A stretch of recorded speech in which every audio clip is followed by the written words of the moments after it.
overwhelming demand, the Summer of '99 Tour returns. July 27th, FedEx Forum. With special guests 3 doors down.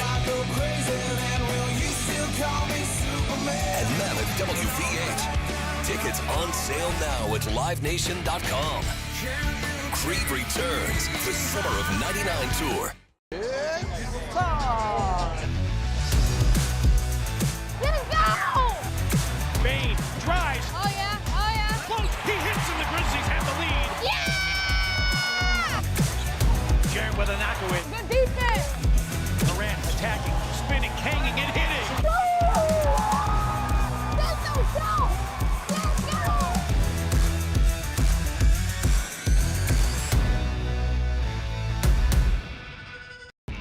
When it's all on the line, you turn to the strong, the stable, the unwavering.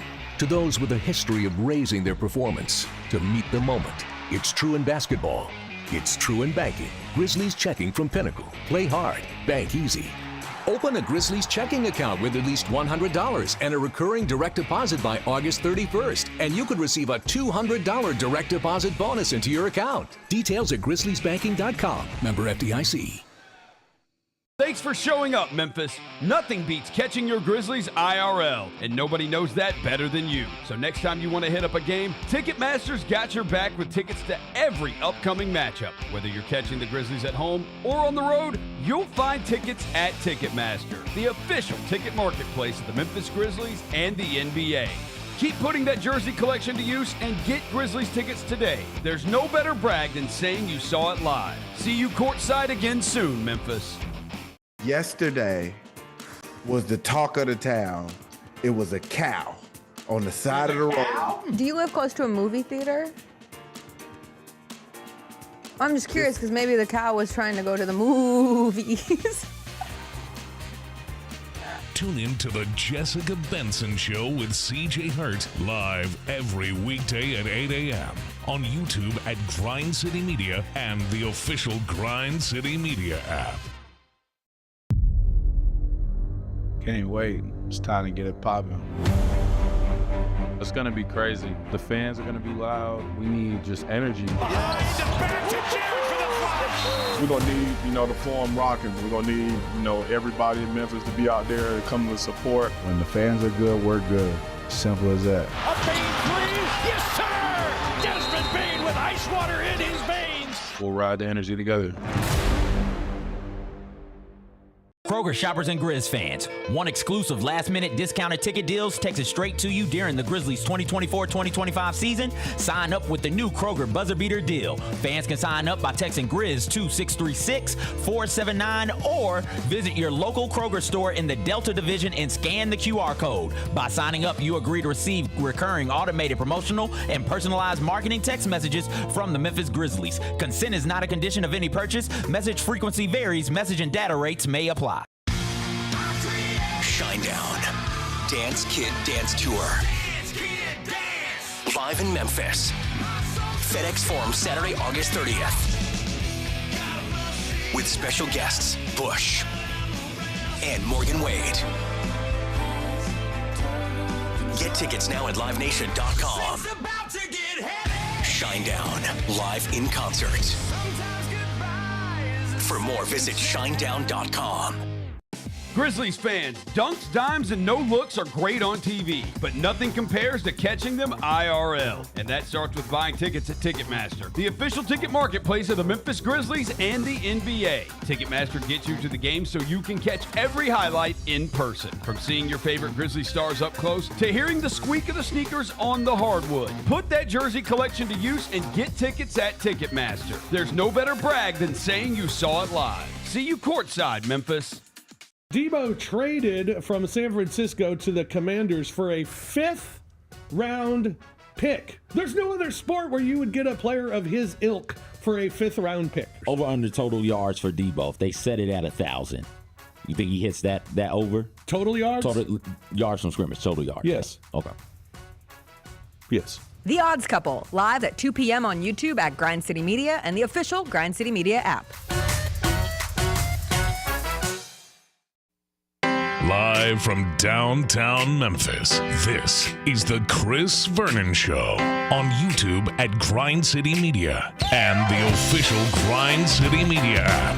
Now, here's your host, Chris Vernon.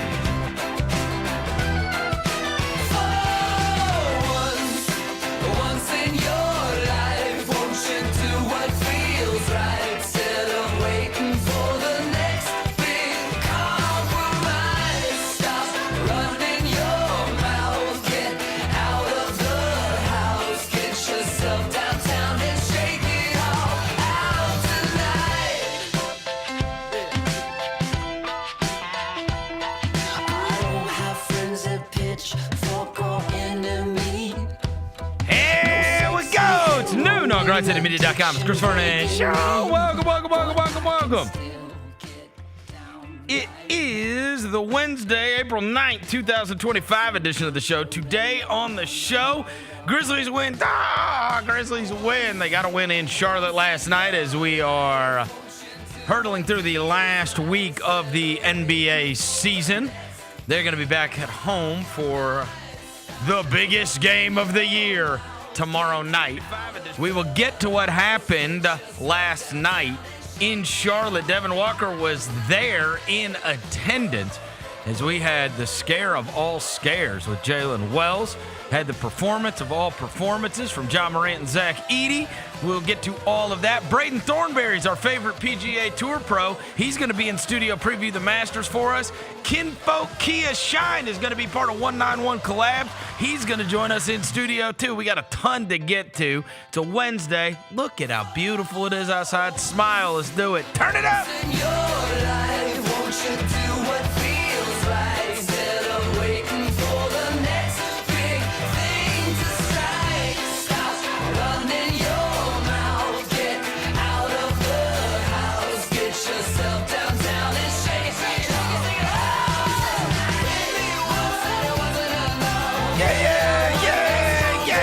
Hope everybody's having a good day. All right, we got a ton of stuff to get to. As I mentioned, Braden Thornberry is going to join us in a little bit.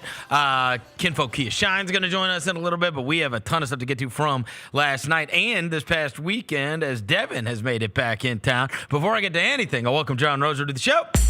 John Roser, a.k.a. the Cologne Ranger, the Body Spray Band, is Cinder Sec, Johnny Backpole, Johnny Bearcat, John Asparagus, Johnny Nick Harp, John Lance. He's Yogi Roser. He's Dr. Thunder. He's John Quadrant.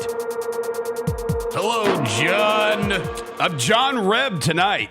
John Reb? I am going to Oxford, Mississippi later this afternoon. Why? I am going to see Theo Vaughn tonight.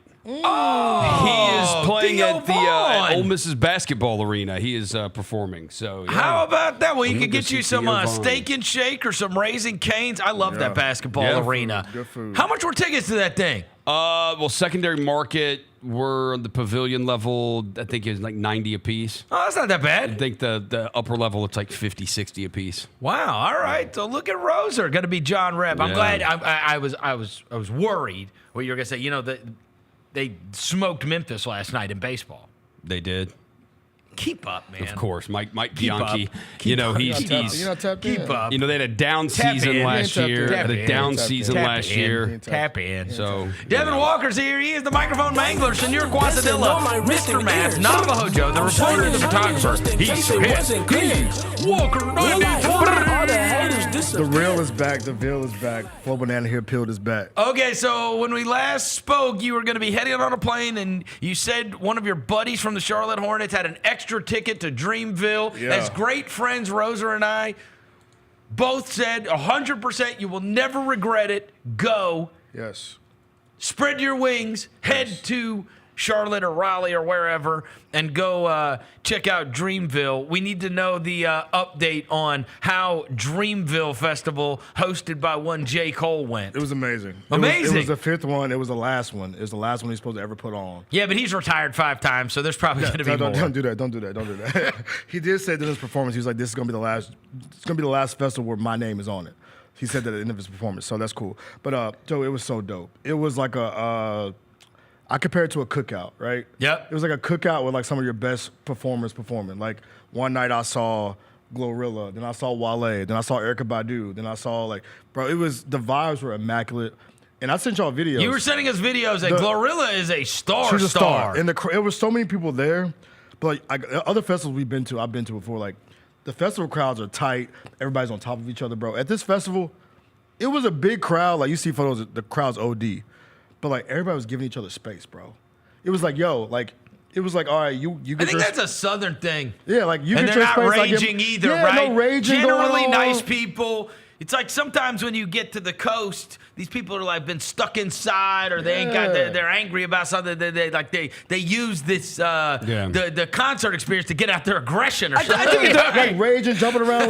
It was none of that going on. I think it depends on who performed. I think so too. I think if Cardi or Travis Scott had been there, you get the. In fairness, when I was in college, Yeah. my girlfriend got hit in the head during a 3 6 Mafia concert that we were at. Yeah. We just had to get out of the crowd. Yeah, see, but she was it was tough. I've been at some music fest crowds that are you got to get out of there. Yeah. I think that's not the vibe we wanted to go for. It's more of all right, this is a cookout vibe. Yeah. It's it was dope. The best thing, this is the first time I've seen a festival where they alternated performances. Usually at festivals, there's everybody's performing at the same time. But the way Cole set it up is this person performs on this stage, this person ends. All right, now y'all walk to the other stage and watch this person. Now you walk back this way. So everybody got to see everybody. Is it on the waterfront? It was in a park. It's on a park. It's on a park right off the campus of NC State. Gotcha. So it's in Raleigh. It's in Raleigh. Yeah. So I saw, Saturday I saw Keisha Cole. She sang the anthem. Chief Keef, and then Lil Wayne and the Hot Boys ended the show. I could see people raging at Chief Keef. Yeah. Oh, it was there's some aggressive. When Finito came on, it was a little, it was a little crazy. But the Hot Boys were big timers. We announced that show the day after, and I saw the show the night before, bro. Great, bruh. They got. And I texted my homeboy. I said Wayne could have did the Super Bowl. He got hits after hits. Then they brought the Hot Boys out. They got Turk out there. They got BG out there. Right. They got Birdman out there. I'm like, bro. They got awesome. Juvenile. I'm like, Cash Money is an army, better yet a Navy. But I will say there was some people in the crowd. You could tell they weren't really seasoned on the. They didn't know on the Hot Boys. They didn't know it. They knew Wayne. They're a little young for this. The slow motion for me. Yeah. They know. They're a little young. I like it like that. She working that bag. Don't know how to act. They're a little young. They didn't know how to do it. But right. Then Sunday was bro all timer. I saw Sunday was Big X the Plug. I sent y'all that video. Coco Jones, Wale, Glorilla killed it. Like I told you, she's a star. The crowd knows all her songs word for word. Erykah Badu, Tim's, and then my boy Cole came out. Crowd was crazy. And for the first time, this might not mean nothing to y'all. He has a song called Too Deep for the Intro. It's sampled an Erykah Badu song. They never performed together until Dreamville. And He brought her out. Oh, that's She cool. sang the chorus, bro. The crowd went crazy, but bro, it was worth it for sure. Bro, I had the time of my life. Seeing my favorite two rappers back-to-back nights. I saw Wayne one night. I saw J. Cole the next night. All right, I'm so glad y'all told me to do it. Yeah, let's fast forward to last night.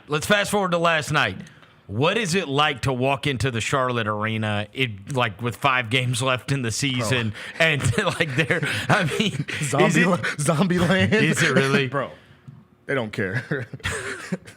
If I was just no juice whatsoever, no juice. You don't even feel like you're going to an NBA game. It's just somebody heard. Yeah, we've been in that spot. It is so depressing. It's depressing. It's they heard the Hornets were playing, and they were like, "Yo, you want tickets? Yo, I think John Morant playing too. You want to go?" The people I was sitting next to, they were like, "Bro, I'm here to see John Morant in a full John Morant uniform, jersey, shorts." The shorts is extreme. Yeah, wearing the game shorts. Full jersey. Game shorts is extreme. Grown adult That's awesome. in game shorts, game jersey. They're ready. In the jaws. Hell, they might get to play for the Hornets. You might get to play for the Hornets. But no, it was eerie, bro. It was quiet as hell in the arena. It was more cheers from when the Grizzlies scored from when they scored. Is there nobody there? It was a good crowd, but you could tell it was people that heard that the Grizzlies were in town. It's such a shame. I loved that market when we went. It's a great arena, too. I loved it. Yeah. When we went to the All-Star weekend in Charlotte, I thought it was awesome. Didn't you guys? That was so fun. Yeah, that's my favorite one. Yeah, it's a good arena. Would you guys agree? Favorite All-Star? Yeah. It's our first one. Charlotte. It was, Yeah, Charlotte was my favorite one. And then I'd say probably Utah. Yeah. Chicago's last. Chicago, because I almost died. multiple times. And then the other ones have been like spread the other ones have been out. like Cleveland, Indiana, whatever. But I mean, I would say Charlotte's number one in terms of everything was walkable, everything was fun, even the weather was good. Yeah, kind of everything's downtown. Chicago was just spread out. The United Center is It's so too far far. away from And everything. it was 1 degree and it was COVID just started. freezing. Yeah, it was we didn't even know. They And canceled then, even the- this year, I will put this year at the bottom. Oh, this year was the Golden State. Yeah, one. it was at the bottom for me. Yeah. Like, it was like Charlotte's probably the one because proximity, bro.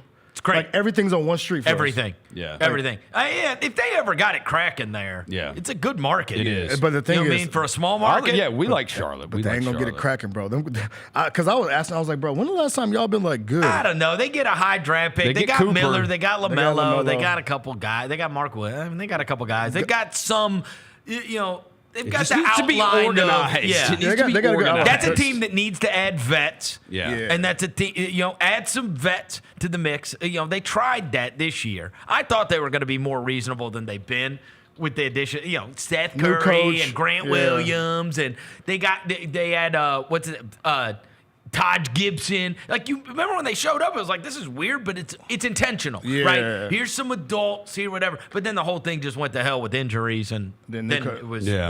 then you just decided to pull the plug on the whole. Dude, I had one guy next to me, and the other guy next to me said at the end of the game, bro, damn, bro, we suck. I was like, man, it's okay, bro. Okay, the Wells thing was absolutely petrifying. Yeah, and the thing is, and I cannot imagine what it was like in the arena, bro, it went from because we're watching it on a broadcast, and the delay's at least 20, 30 minutes. and I saw it in real time. I got the video. That's how real time I watched it. Like, it was Terrifying. from the pass to the dunk, and when he hit the ground, it was everybody just like, Dead silent. because the thing is, the stretcher came out immediately. It was no, like, usually when guys fall down, Right. it's like, oh, is Yeah, he yeah, okay? yeah. No, it was immediate stretchers out there. Well, there's usually somebody checking on him, then help him up, then he walks off on his own power. It's like, that was a terrible, nasty fall. No. Oh my God. Immediately it ran through my head, oh my God. Yep. Did he just get paralyzed? And Ja, like, I don't think did they show on broadcast with Ja had to Yes. check Mark Williams? Yep. Because if you watch the video, like, don't watch the video if you haven't seen it. Mark Williams kind of like pushed him into him, or like nudged him into him. That's why when you see him jump, he tries to like turn his body because I was talking to my friends from the Hornets. They were like, because they showed me their video of it. They're like, bro, why is Mark Williams running the court like this on a fast break in the game we've already lost 6? Like, what are you doing? So he was like, The whole thing was intensely reckless. It was scary. It was interesting last night because I think maybe just because I'm older and because I've seen a lot of situations like this in the past and you could see how terribly distraught KJ Simpson was after this. Yeah. And you saw his reaction, and him and Jaylen are obviously, they know each other. Mm-hmm. And it's one of those moments where it's like, I understand people being very angry and giving no grace to any situation, right? Like, I mean, I'm not new to this world. On the other hand, it was disappointing because even when I posted that, they're like, oh, hell no, this guy should be, and it's like, I promise you this, if KJ Simpson, if there's a 5 minutes he wishes he could take, 30 seconds he wishes he could take back, right? I'm not telling you it wasn't reckless, irresponsible, all the things that it was, right? But we actually went through this years ago on the Dylan Brooks, Gary Payton thing, right? And I mean, I remember the reaction then, and I remember telling you guys, like, fair is fair, like, the stuff. Like, the stuff always comes back around. Sometimes it's going to happen to your team. Sometimes it's going to happen to the other team. And interestingly enough, if you remember that one, Peyton, his wrist. Yeah. They got injured, and it ended his season. And, I mean, I understood there was no grace that was going to be given to Dylan Brooks. It was reckless. It was irresponsible. He got suspended for it. He got thrown out of that game as he was. And Dylan's was, he went for the head. Yeah. You know what I mean? Or hit him in the head, right? But it was like, this should never happen kind of stuff. And exactly what happened last night. No one is telling you that should never have happened. Yeah. I just felt like watching that kid, and then you saw his reaction. Yeah. He was like crying. Media. He was crying. He was distraught. Yeah, like on the court, he felt crying. horrible. He was crying on the court.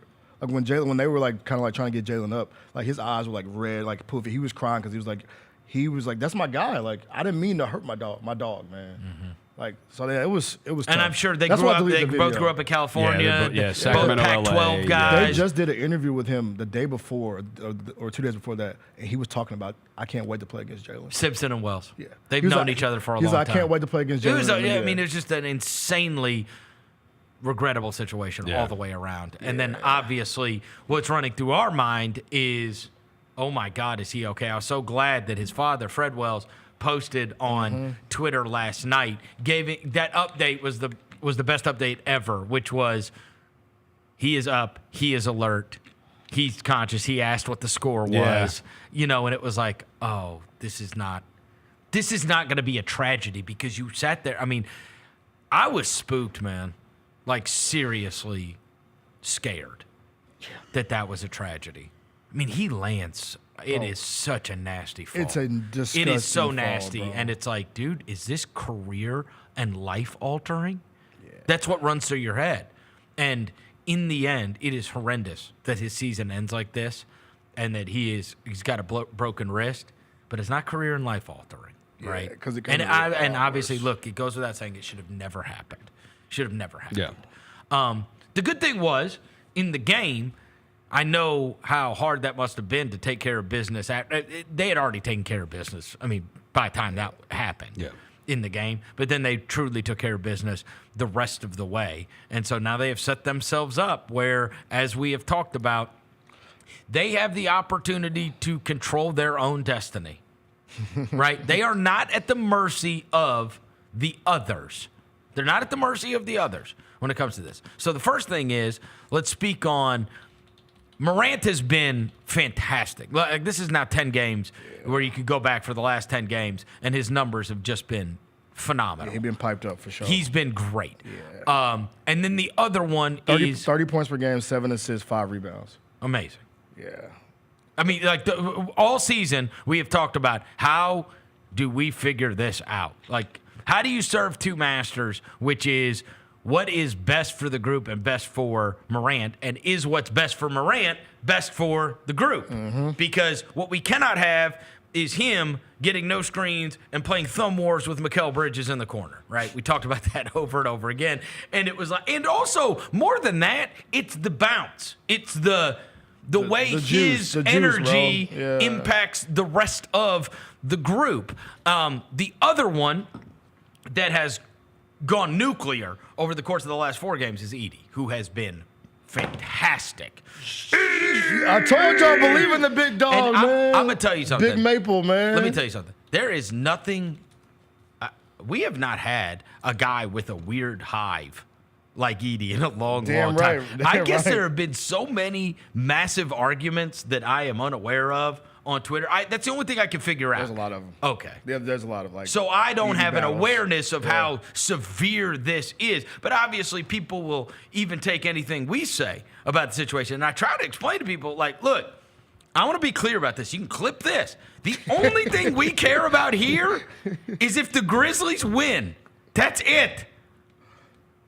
That's it. That's all I care about. And if that means we will talk about the good and bad of coaches, we will talk about the good and bad of players. And so, right, like, you don't get, if, say, we talk about Desmond Bane dribbling it off his leg with the game on the line, there's not like a Desmond Bane hive that, like, comes after you, right? Or if we talk about John Morant standing in the corner and moping, there's not a Morant hive that comes after you. This Edey hive is a different deal now. They are a different deal. And then the other one is, you know, if Jaren gets 2 early fouls and we bust him up, like, we talk about the good and bad of literally every situation. And as I've tried to express to the Edey hive, there is nothing more in the world, and you can take me at my word or not, there's nothing more in the world than I want than for him to be awesome. Like, Roser's been with me for, 17, 18 years. Maybe the player that I was the most wrong about ended up becoming one of the NBA players I am closest to and who I love more than anyone, and that is Mike Conley. Oh. Yeah. Like, I promise you, I don't understand the idea that I would not be thrilled if he turns out to be awesome. that would be the best. Trust me, I would love to be wrong about the Cardinals pitching staff. I would love to be wrong about the Brian Schottenheimer hire with the Cowboys. Like, these are my teams. What I care about is them winning. That's it. Yeah. That's it. Now, on the Edey front, the other thing is the whole Coach T.I. and now Zach Edey, right? Which there's no question.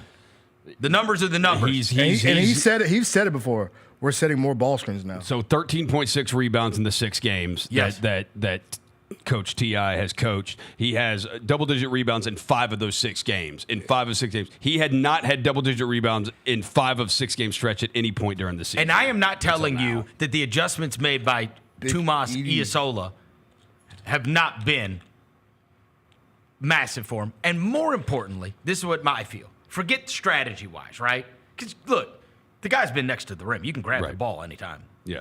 Right? It's the empowerment. And it's the comfortability in the role. And that is something that it is kind of funny to me to see the Coach T.I.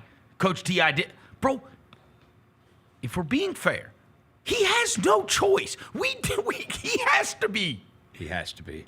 We have no bigs. We don't have We bigs. don't have any option. He has to be that guy for us. Yeah. He has to be, right? Yeah. So I got it, right? And there's a lot that, look, trust me, as a guy who just witnessed number 9 going up in the rafters, sometimes you're forced into the best thing for your team. And the best thing for this team, and it might have never happened, right? If Brandon Clark never gets hurt, right, you have that option. We have no option. Yeah. Like the Edey Aldama pairing is very dicey, when it comes to those two as your front court. Like, we don't have options to do, and it's going to be interesting to see how they play this out. The other one, and this is what we've got to root for. This is exactly what we got. The same way that Edey has now been empowered, and he knows his leash is long, and he knows he's not. We can't pull him off the court, bro. We don't have anybody else. Vince. It's it. Vince, This is it, bro. And we've seen it 1,000 times over the years, whether it was Tony Allen or DeAnthony Melton or whatever. Like, you gotta hoop we now. don't. There is no other option. Yeah. We don't have anybody else. We can't. Like, there is nobody else, bro. This is your deal. Because we can't put Luke Kennard on freaking Anthony Edwards tomorrow night. Yeah. In the absence of Jaylen Wells, we have one option.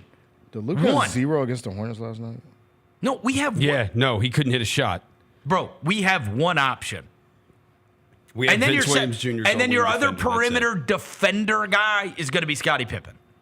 Yeah. And we have nothing up front. He's little. We have nothing up front. That's why I think, like, we have no choices to make because, I think Jitty should get some minutes because he can rebound. I'm good. I'm good on that, dog. Respectfully. I know. We don't have options, so it's like no. And sometimes that's the best thing that can happen to it. Sometimes in the lack of options, you end up stumbling into something that you should have been doing the whole time. Right. And if that's the argument on the Edey front, I buy it. If you tell me this is what should have been done the whole time, but it is funny to. I'm sure if I'm Taylor Jenkins, I'm sitting back like, of course he's playing Zach Edey 30 minutes. Who do you want him to play, Jay? Right. We don't have anybody else to play. Yeah, but and I can't put Santi on top. Again, it might have should have been done the whole time. Yeah, that's what I'm saying. Maybe it may be one of those things where he didn't want to play the rookie big, but like totally fair. You play him more minutes. Well, and also the production goes up, and the pressure is also going to be when we play the 5-out. Exactly. I mean, in fairness, we gave up 130 points to both the Lakers and the Warriors. For sure. Right? For sure. The test is going to be when we play against the Western Conference foes that we're going to have to, can we hold up? Because even when people have taken out of context my criticisms of Edey, I even to you guys 1,000 times expressed, it's not about Edey, it's about drop coverage defense.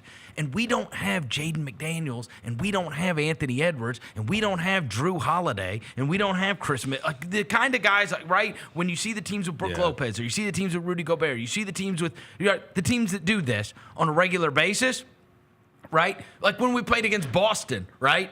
Like you can't do it. You can't. You can't. Yeah. There's no way to do it, right? And that's the thing. When we go up against the best opponents, is this going to be viable? I promise you, nobody wants it to be more viable than me. I worry we don't have the perimeter defenders. It puts so much pressure on you. Now you're in scramble mode, and our defense has been terrible. It's like, well, our defense has been great now. I mean, we'll play Charlotte. Right? Yeah. That's not a real team. No, the test is going to be. The test is going to be these next three, all three of them. And you did, and he did it against Detroit, and they didn't have their best rebounder in Jalen Duren. I'm not trying to poke holes in it. I'm happy he's been great. Hey, I'm not going to let the dude that came over here and said Mr. 105. Don't think I forgot. That's fine. You don't have to forget. Hey, we're 3-0 since you said we're going to 105. You did say that. You can't give me crap for last night because last night was the win. Last night was the win. But last night was the win. Yeah, you didn't get to enjoy me. Last night was the ragging, ragging. I was in the chat though. You didn't get to enjoy Miami. You don't get to be like, oh, Grizz, growl tiles up, Grizz up. You don't get to do that. Yeah, I absolutely do. You said we're gonna stop pussyfooting around and say we're gonna be 1-5 and have the chat riled up. You had these nerds in the chat riled up talking about you tell them, Rosa. How about all y'all and you kiss my ass? Grizz in 5. Against who? Anybody, bro. Come on. Come on, Grizz in 5, Look, bro. we have talked about this all year regarding Vince Williams. We need last year's Vince. Yes. End of story. That's sure. it. Yes. We need the guy that came to us when we were doing media day this year and said, as they should. Like when we were talking about how I feel like I did a good job. when we were talking about Luka Doncic and the others, the Jason Tatums of the world and whatever, that were giving him his flowers for being such a dogged defender. Like that guy, and again, maybe it's the injury, maybe it's the lack of the rope. That's what we got to pray. We've got to pray that he hasn't shown us his best. Like once upon a time, D'Anthony Melton didn't show us his best. Like once upon a time, Tony Allen didn't show us his best. Like once upon a time, we've done this before. As I always tell you, there's nothing new under the sun. Bro, there is no other option. Right? There is an empowerment that comes with that. If you know that night, you're not getting pulled. You're not getting pulled, bro. Yeah. You better figure this ish out. You go out there and ball. Because, look, this is what we're down to. Santi's going to play. You think they play Santi at 3? No, Santi's going to play. Luke's going to play. And Pippen's going to play. For sure. And I got it. There's a lot of people that are going to argue whether it should be Luke or somebody else. Right? I will say, I pulled up the stats from since Tomas has taken over. Yeah. The Santi numbers are dreadful. Really? Yeah, they're just on the on-off number. You know what I'm saying? I'm talking about the net rating stuff. And, is it? What do you think it is? Because you got to figure it out. Well, because we don't have a natural. You know what I mean? You know who's else? We don't have anybody else big. Yeah. And so now you've got to kind of figure out the Edey Santi thing is dicey. Yeah. Shocker. You know who's but it's the drop off from Jaren too. Yes, I will say that. But here's the thing: we're kind of down to numbers where it's like, okay, well, then just play Jaren, move him over to center. No, bro, no. What it we don't have another because you ain't playing Huff. If you end up clinching, what it does, the numbers crunch. What it does is it ends up like if you clinch the top 6 seed.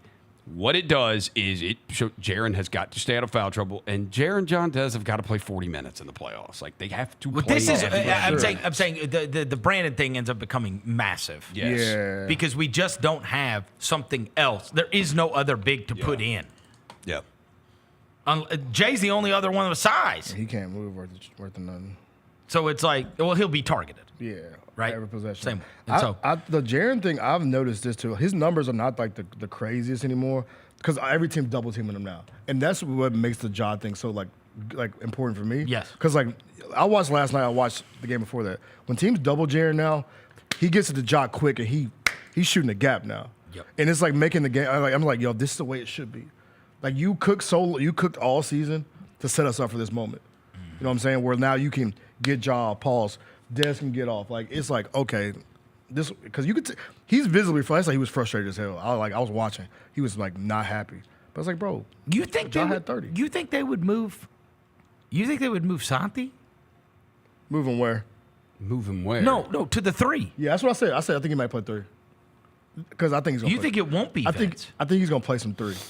I think maybe. Who are you putting on Anthony Edwards to start the game? That's a great question. Desmond Bay. Dude, no, they're in a world of it with Minnesota with how they try to figure stuff out. ready. We have no. I mean, That's what I told you. Vince is like Vince, the, you're gonna have to nut up, my guy. Vince, Lock like, in the absence of he is your best perimeter defender you have left outside of Scotty, and Scotty doesn't have the size. When you go up against the Lucas and the Ants and the. You gotta have something. Even if Jamal Murray magically gets healthy because they fired the coach, you're playing them on Friday. That's the kind of guy. Like, again, we have one natural guy left to be able to guard these guys. I mean, Scotty is certainly going to be playing, coming off the bench for you. But I mean, in terms of like defending, I'm trying to think where he could play the three. Like in what? The other thing is you wouldn't lineups. have. There is no relief if you. Here's the thing, Dev. If you move Santi there, now you have no relief for the bigs. That's true. Because you'll have the 4 or 5, like you have Brandon to move to that 4 spot. No. So what I'm saying is, let's say Jaren gets a 2 fouls in the first 4 minutes. Already out there. Yeah. I mean, you can move him down. Move him down, put Vincent. But again, again, you typically want to have a sub But for. then you'd be talking about playing Santi's Huff. the only big sub that we're using. Unless you're going to play Huff.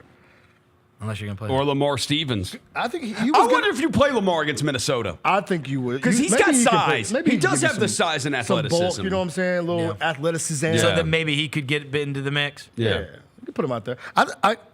Didn't we start Santi the 3 a little bit early in the season? We have. I don't remember if it worked. I don't And, really know if it worked out. the Kennard thing is just crazy. In terms you of can't not, hit shots. Why can't you make a shot? Or just shoot. And I know that, look. Just shoot the ball, too. You look, Coach T.I., he defended it, and he said it is gravity. Remember that? Gravity! John Mayer. He called him in John Mayer, man. And it is weird. Like, the numbers with Kennard and Morant on the court are like... So if your whole thing is, I got it, he's never shooting or making anything, but for some reason... He creates the requisite space because they guard him. Yeah. It's not his numbers. It's the way it affects the group. That's what the domino effect of Jaren getting doubled because you can't help off. Isola was saying that, right? It is not, having a guy that is not left, right? And I get that. Like, look, I've been through this, as I told you, many times before, right? Where we had to, in 2011, when we pulled off one of the best upsets in NBA history, they had to play OJ and Shane Battier. I was the biggest Tony Allen fan. They had to play OJ and Battier. We got to the Western Conference Finals. They weren't going to guard Tony. They had to play Quincy Pondexter, right? So there's another example of all I care about is winning, right? Whether or not my favorite guy gets to go out there or not. Like, if it's not the best option, right? I think I need Luke to just fire that thing up, though, bro. Seriously. The catch and dribble is not my favorite thing. But you can't just be gravity. You can't just be gravity. You can't just be You're not just science, You know bro. what would be funny as hell is if we get to the postseason and he just starts firing it off because he can't affect his percentage. Hey, that's what I'm saying, bro. Look, he's got a contract on the line. He does. I cannot tell you how many people have been like, bro, does he just not want to drop below 45%? Courtney Lee out there, This is goofy. He's doing the Courtney Lee thing. Right? Yeah, he's at 43 right now. He's at 43%? 43.2%, yeah.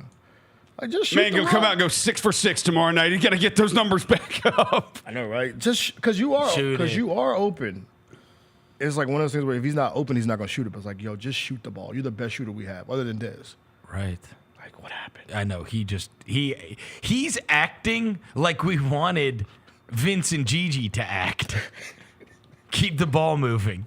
Right? We have the problem with them of like, hey, man, pass the ball to the best players. With him, it's like, shoot the ball. It is kind of odd that we have like the exact, like, you want guys to be role players, but there's a limit to, like, bro, you ain't got to be that much of a role player. No. This year is his lowest. By the way, we can speak speak honestly and freely about this. There is no Kennard hive. No. There is no my guy been blocking hive. people on Twitter because they've been coming at him. Who? Kennard? My boy Luke, man. Y'all better chill on Luke, man. Oh, Luke is I hate to hear. good dude, come on, man. So Luke. lay off Luke, man. He had to deal with Duke blowing it against Houston, and now it's not Been hitting a the tough shot. go. Tough for Luke. Now people coming on his head. Oh, pause. On his head about not shooting the ball. That's wow. That's crazy. That's crazy. But his lowest 3-point attempts since 2022 this year. He's shot 4 threes a game this year. His low, it was 2022-23, he shot 3 a game. Shoot the ball. Just shoot it, bro. We don't care if you miss. Yeah. Like last night, bro, Gigi made his mind up. When they put him in that game, I am shooting the ball every single So what are they time. going to do? Take me out? For who? Who else? We're up by 20, coach. about 20. What are you going to do? You Let ain't it fly. putting- Let you- it fly. He was like, I got yeah. family at the game. I'm in North Carolina. I'm right down the road. I am, how many shots? You Five ain't putting five Dez. shots in 5 minutes. You ain't putting Dez or Ja or Jaren back in the game. I'm letting it fly. Shout out Gigi, man. Kim Spencer let it fly too. He did, Kim too. Spencer got 4 Shut up. up, Yeah. Those guys were pent up. They ain't got to shoot in a while. Hey, Cam came in the Detroit game, hit a big shot. Dude, don't In the Pistons game. don't extrapolate the whole Tomas Iasola, since he took over games. Because my God, my boy Gigi is like minus 55 or something. I mean, it's terrible. Yeah, it's not going to happen this year. Like, it's just not happening this year. Gigi's not a thing this year. Let's just Gigi, man. Let's regroup and come back the net next year. The net ratings have been fantastic for the Edeys of the world. That there's Yeah. some, but I tell you this, there's two, Asante and Gigi. They've had a tough go of it since the coaching change. I mean, because he loved the little carousel offense, John. Yeah. Santi did. He Oh, loved it was built for him. Yeah, it was I think it was built for him to be our best player. Roser, you hear that, Roser? The European offense and the European guy was amazing. Hey, what do you know? Now we're back to pick and roll, pick and roll basketball. old style American basketball. Yeah, that's how we play ball over here, buddy. Yeah. Shout out Santi though, man. It's all good. Look, and it's been good for Ja. It's been great for Edey. Like both of those. Like just having pick and roll offense. You We mentioned gotta him get playing Jaren. so well. Huh? I think We got to get Jaren. We got to get Jaren back. We've got to see the John Jaren thing be they're awesome doubling together. him. That's the thing. Like every time they got to figure out ways because he's been isoing on that block so much. Teams of obviously watch film. It's Right. like, all right, he's gonna get the ball on the left block. They're going to ISO. Yep. He's gonna take 2 crab dribbles. Right. And get now teams are just doubling him. You got to figure out what's the counter to it, bro. Get some action. Yep. Get him moving. But no, the Ja thing. You mentioned the Ja thing. The bounce is back. It's back. You can tell. It's back, bro. You Like, can tell. The dude was young. He has been mopey all year. He was yelling at some And dude in the it's crowd a different last night. deal this last 10 games. He was yelling at some dude in the crowd last night. Some dude was like talking crazy. He had like a fader, a bank fader, and pointed and said, "That's for you." He's lucky he didn't get thrown out because friggin' Luka got thrown out for yelling at a fan last night. true. That was crazy. Yeah, that's wild. Yes. I mean, you want to talk about bad luck. Yeah. Yeah. Some jerk off's in the background of the ref and he yells at the jerk off and the ref is just yelling at him. Like, no, I wasn't yelling at you. I wasn't telling you to F off. I was telling him to F off. That's bad luck, bro. that's tough. bad sight lines. Hey. He was looking right at the guy and he was like, hey, he's barking at him and the ref's like, what? That was crazy. Like, my bad, bro. My bad. But Crazy. that's tough. Look, our thoughts are certainly with Jaylen Wells. We know the season is going to end in a way that he did not want this thing to end. What's good, though, is he's for sure going to make one of these all-rookie teams. It'll will. probably be first-team all-rookie. He will. Which is good for him, So man. this is a fantastic rookie season. I mean, a better rookie season than anyone could have ever fathomed for a second-round pick. Even him, if you ask sure. him, if you would have asked him at the beginning of the year, This is not what happened. do you think you'll play 70-something games, It's not what shoot at a happened. high clip, That's be right. productive? Like, It's not what happens. good for Jaylen Wells. Yeah, really good for Jaylen Wells. And so, and now look, you got to step up, Mr. Williams. Like Vince Williams now gets to be, and we had very, very, very high hopes for him. Very high hopes. This is the time. Yeah. There's no shoulder to look over. It's your role, bro. You got it.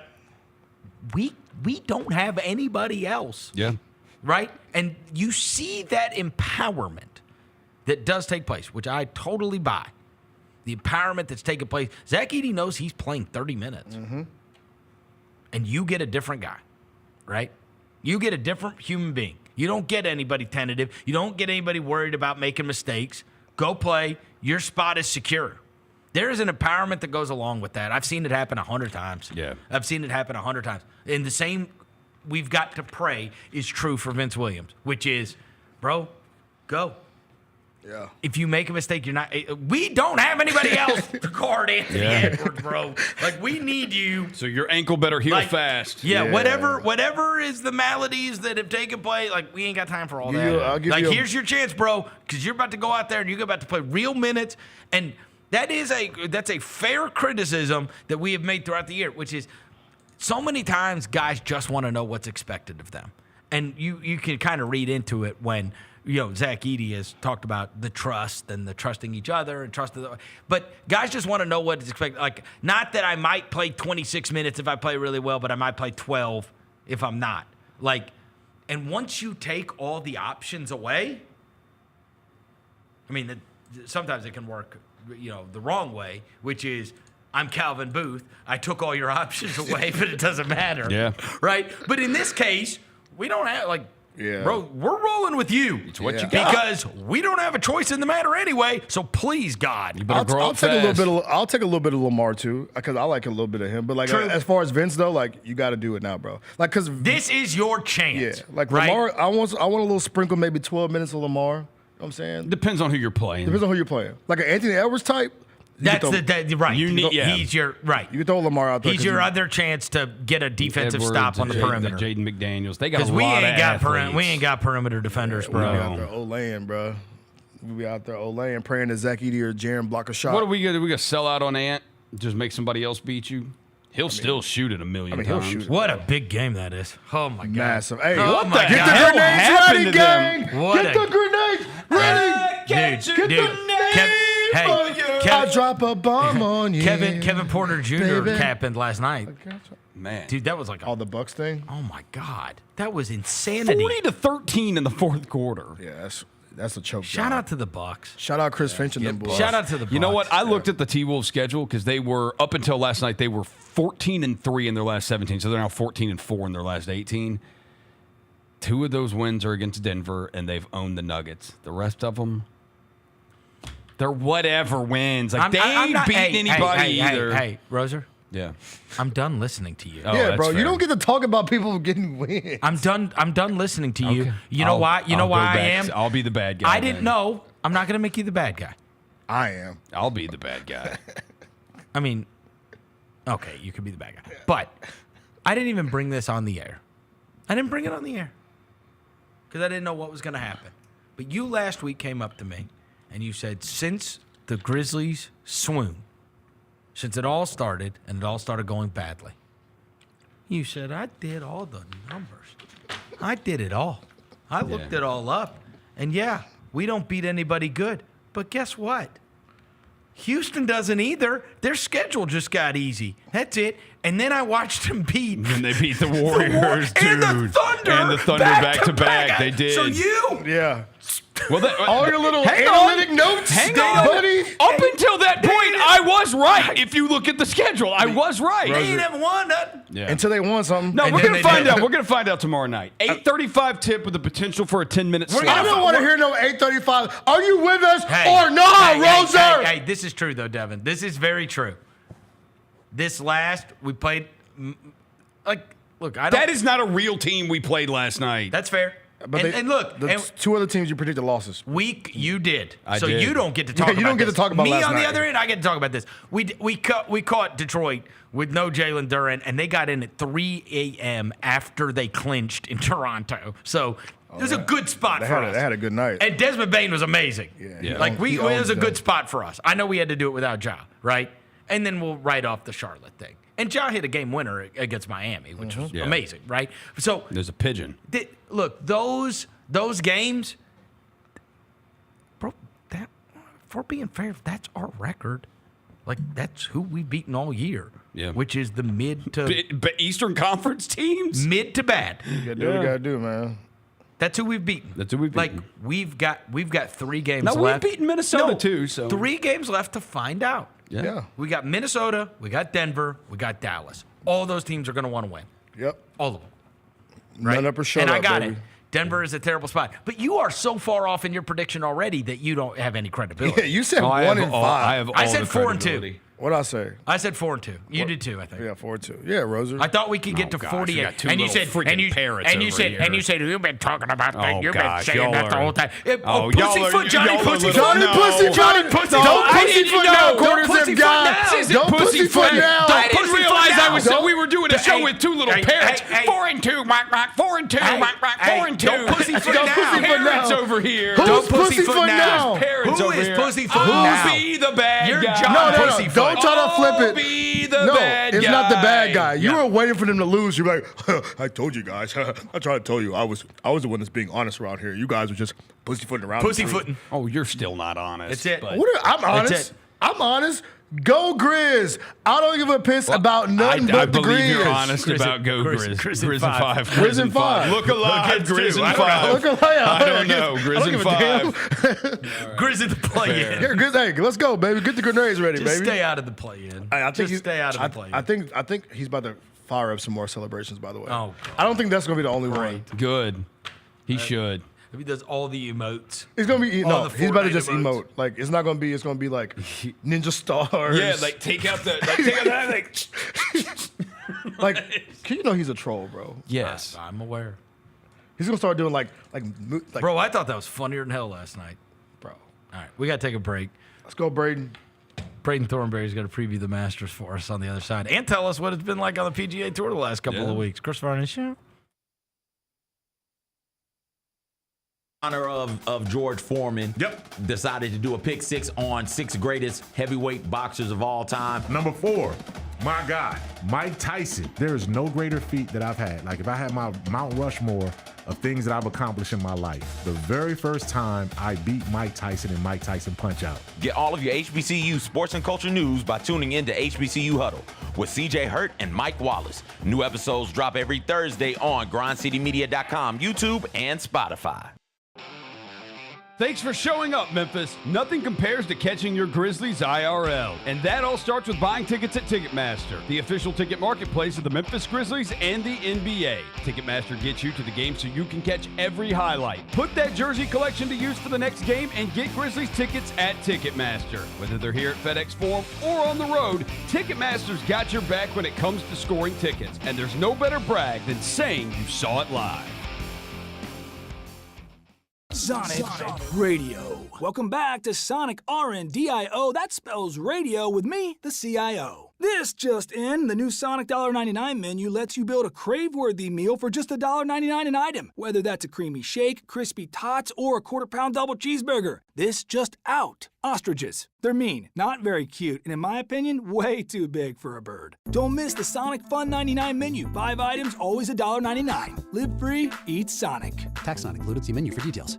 Grammy, Academy, and Golden Globe award-winning superstar Mary J. Blige, live in Memphis. The For My Fans Tour, live at FedEx Forum Saturday, April 19th, with special guests Neo and Mario.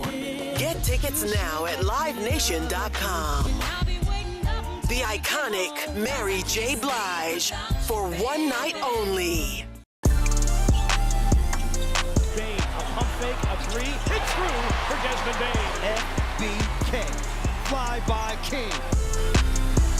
Wheels through the lane, now spins back, Ja hangs, puts it in! Oh, what a shot by Morant in the clutch! So hot, oh, Jared said no! Because he doesn't put on a play, comes up with a monster block.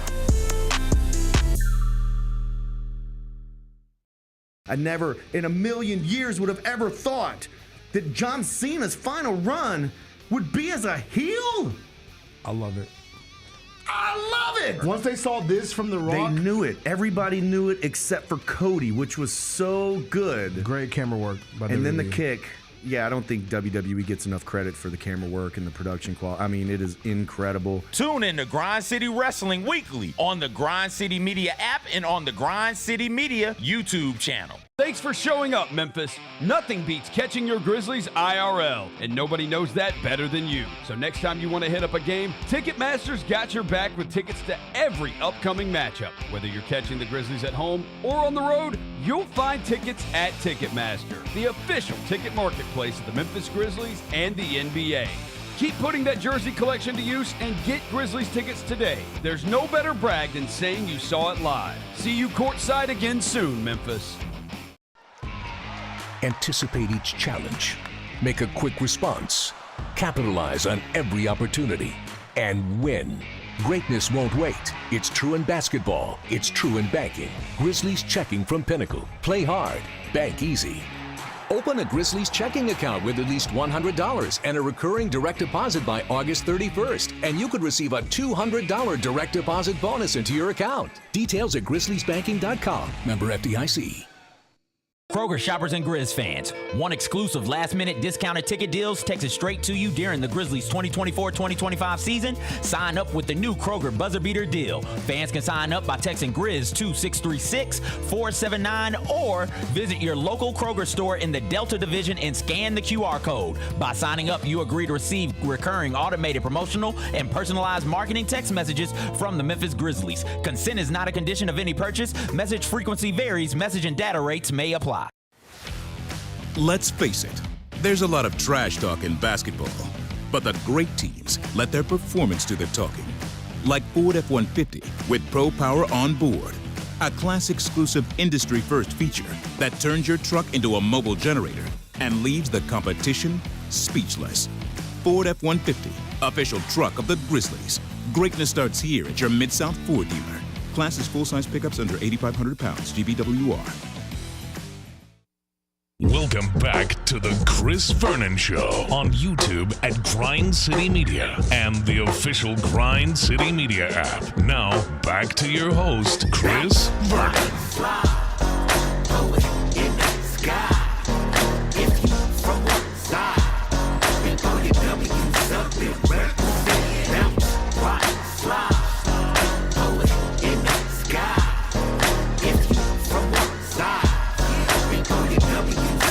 All right, we're back. Chris Vernon Show, and look who it is. Braden Thornberry, our favorite PGA Tour pro, is here in town, and the Masters is going to be going on this weekend. You played both these events in Texas the last 2 weeks, eh? Mm-hmm.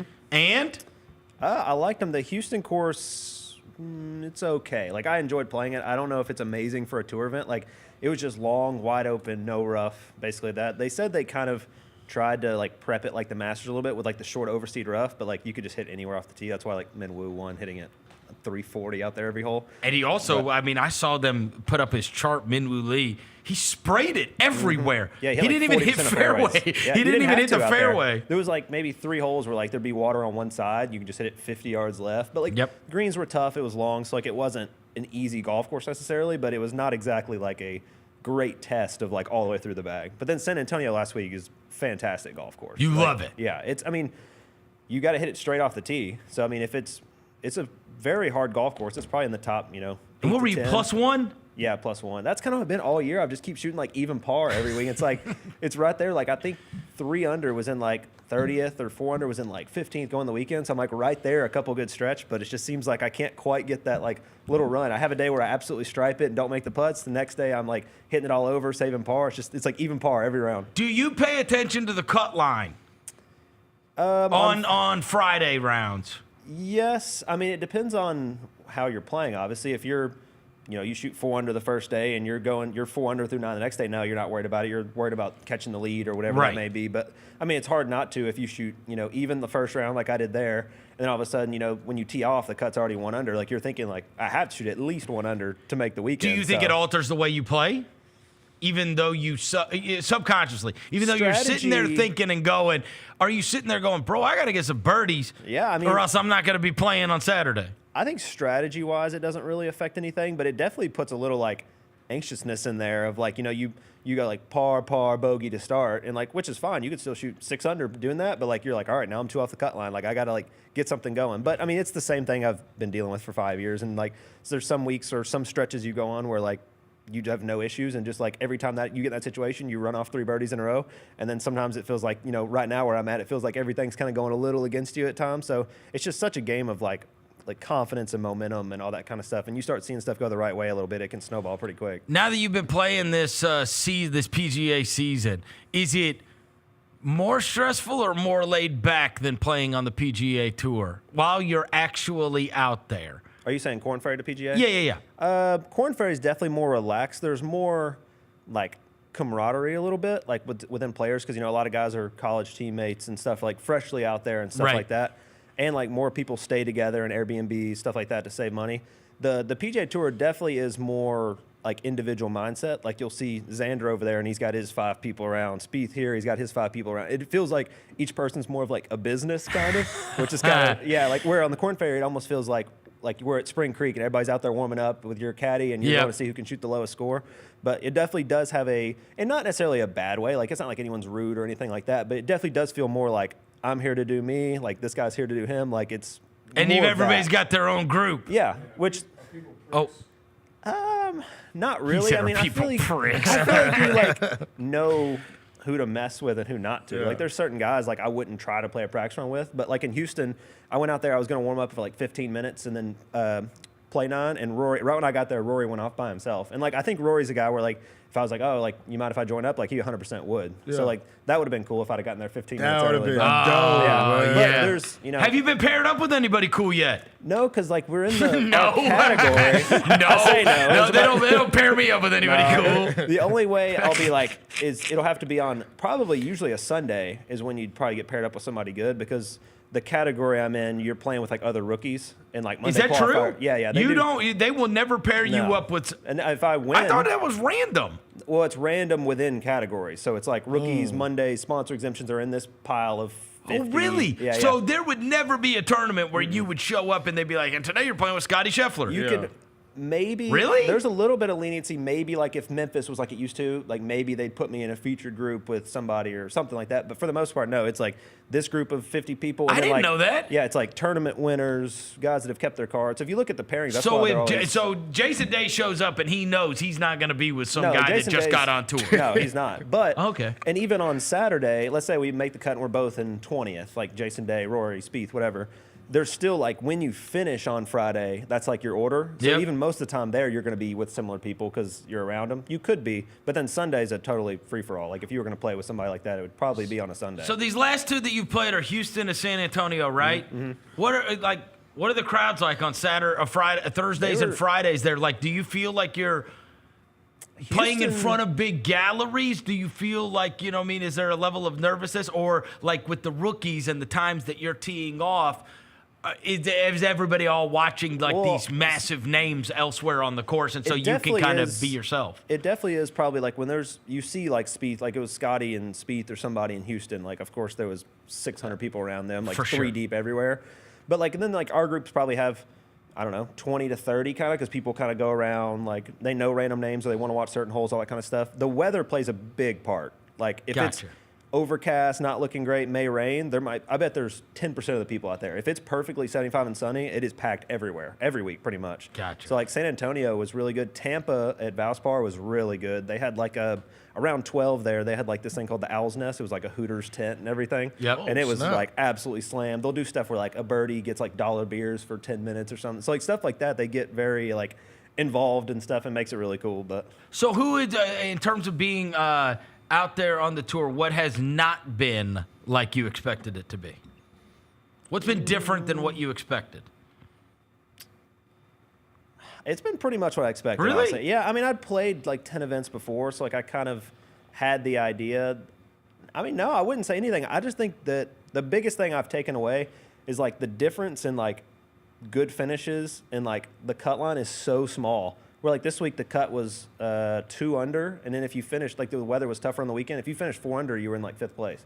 So it's like just right there where like it's who made 2 putts. Yeah, it can be the difference in shooting 1 under on the back 9 on Friday and shooting 1 over and missing the cut, not even being there. So it's just I just got to kind of get that on that side of things a little bit. And my game, this sounds crazy, but I feel like my game's never felt better. Really? Like, yes, in practice rounds, everything. And it's not even that it feels terrible on the course. It's just not, I don't know. The best way I can word it is just not quite like timing it together. Like, what hasn't gone your way? Like if there's something that you say, man. It hasn't been like bad luck or anything like that. It's just like sometimes golf is like, when your guys like Rory and stuff, the difference is like winning to 10th is like they're good and bad. Where like mine right now, like I'm trying to improve, but like it's being on the cut line versus finishing 20th or whatever it may be.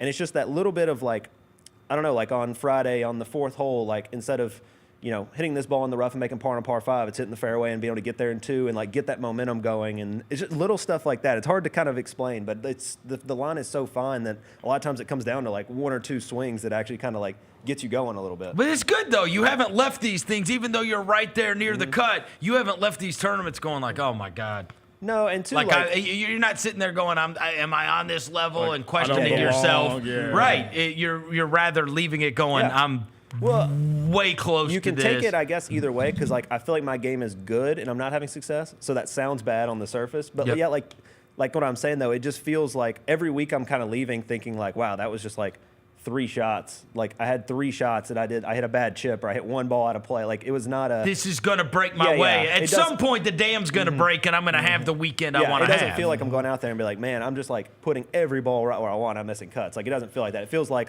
I'm like messing it up. Like my game is right there, and like a couple shots here and there are kind of taking me out of it. So it's kind of a.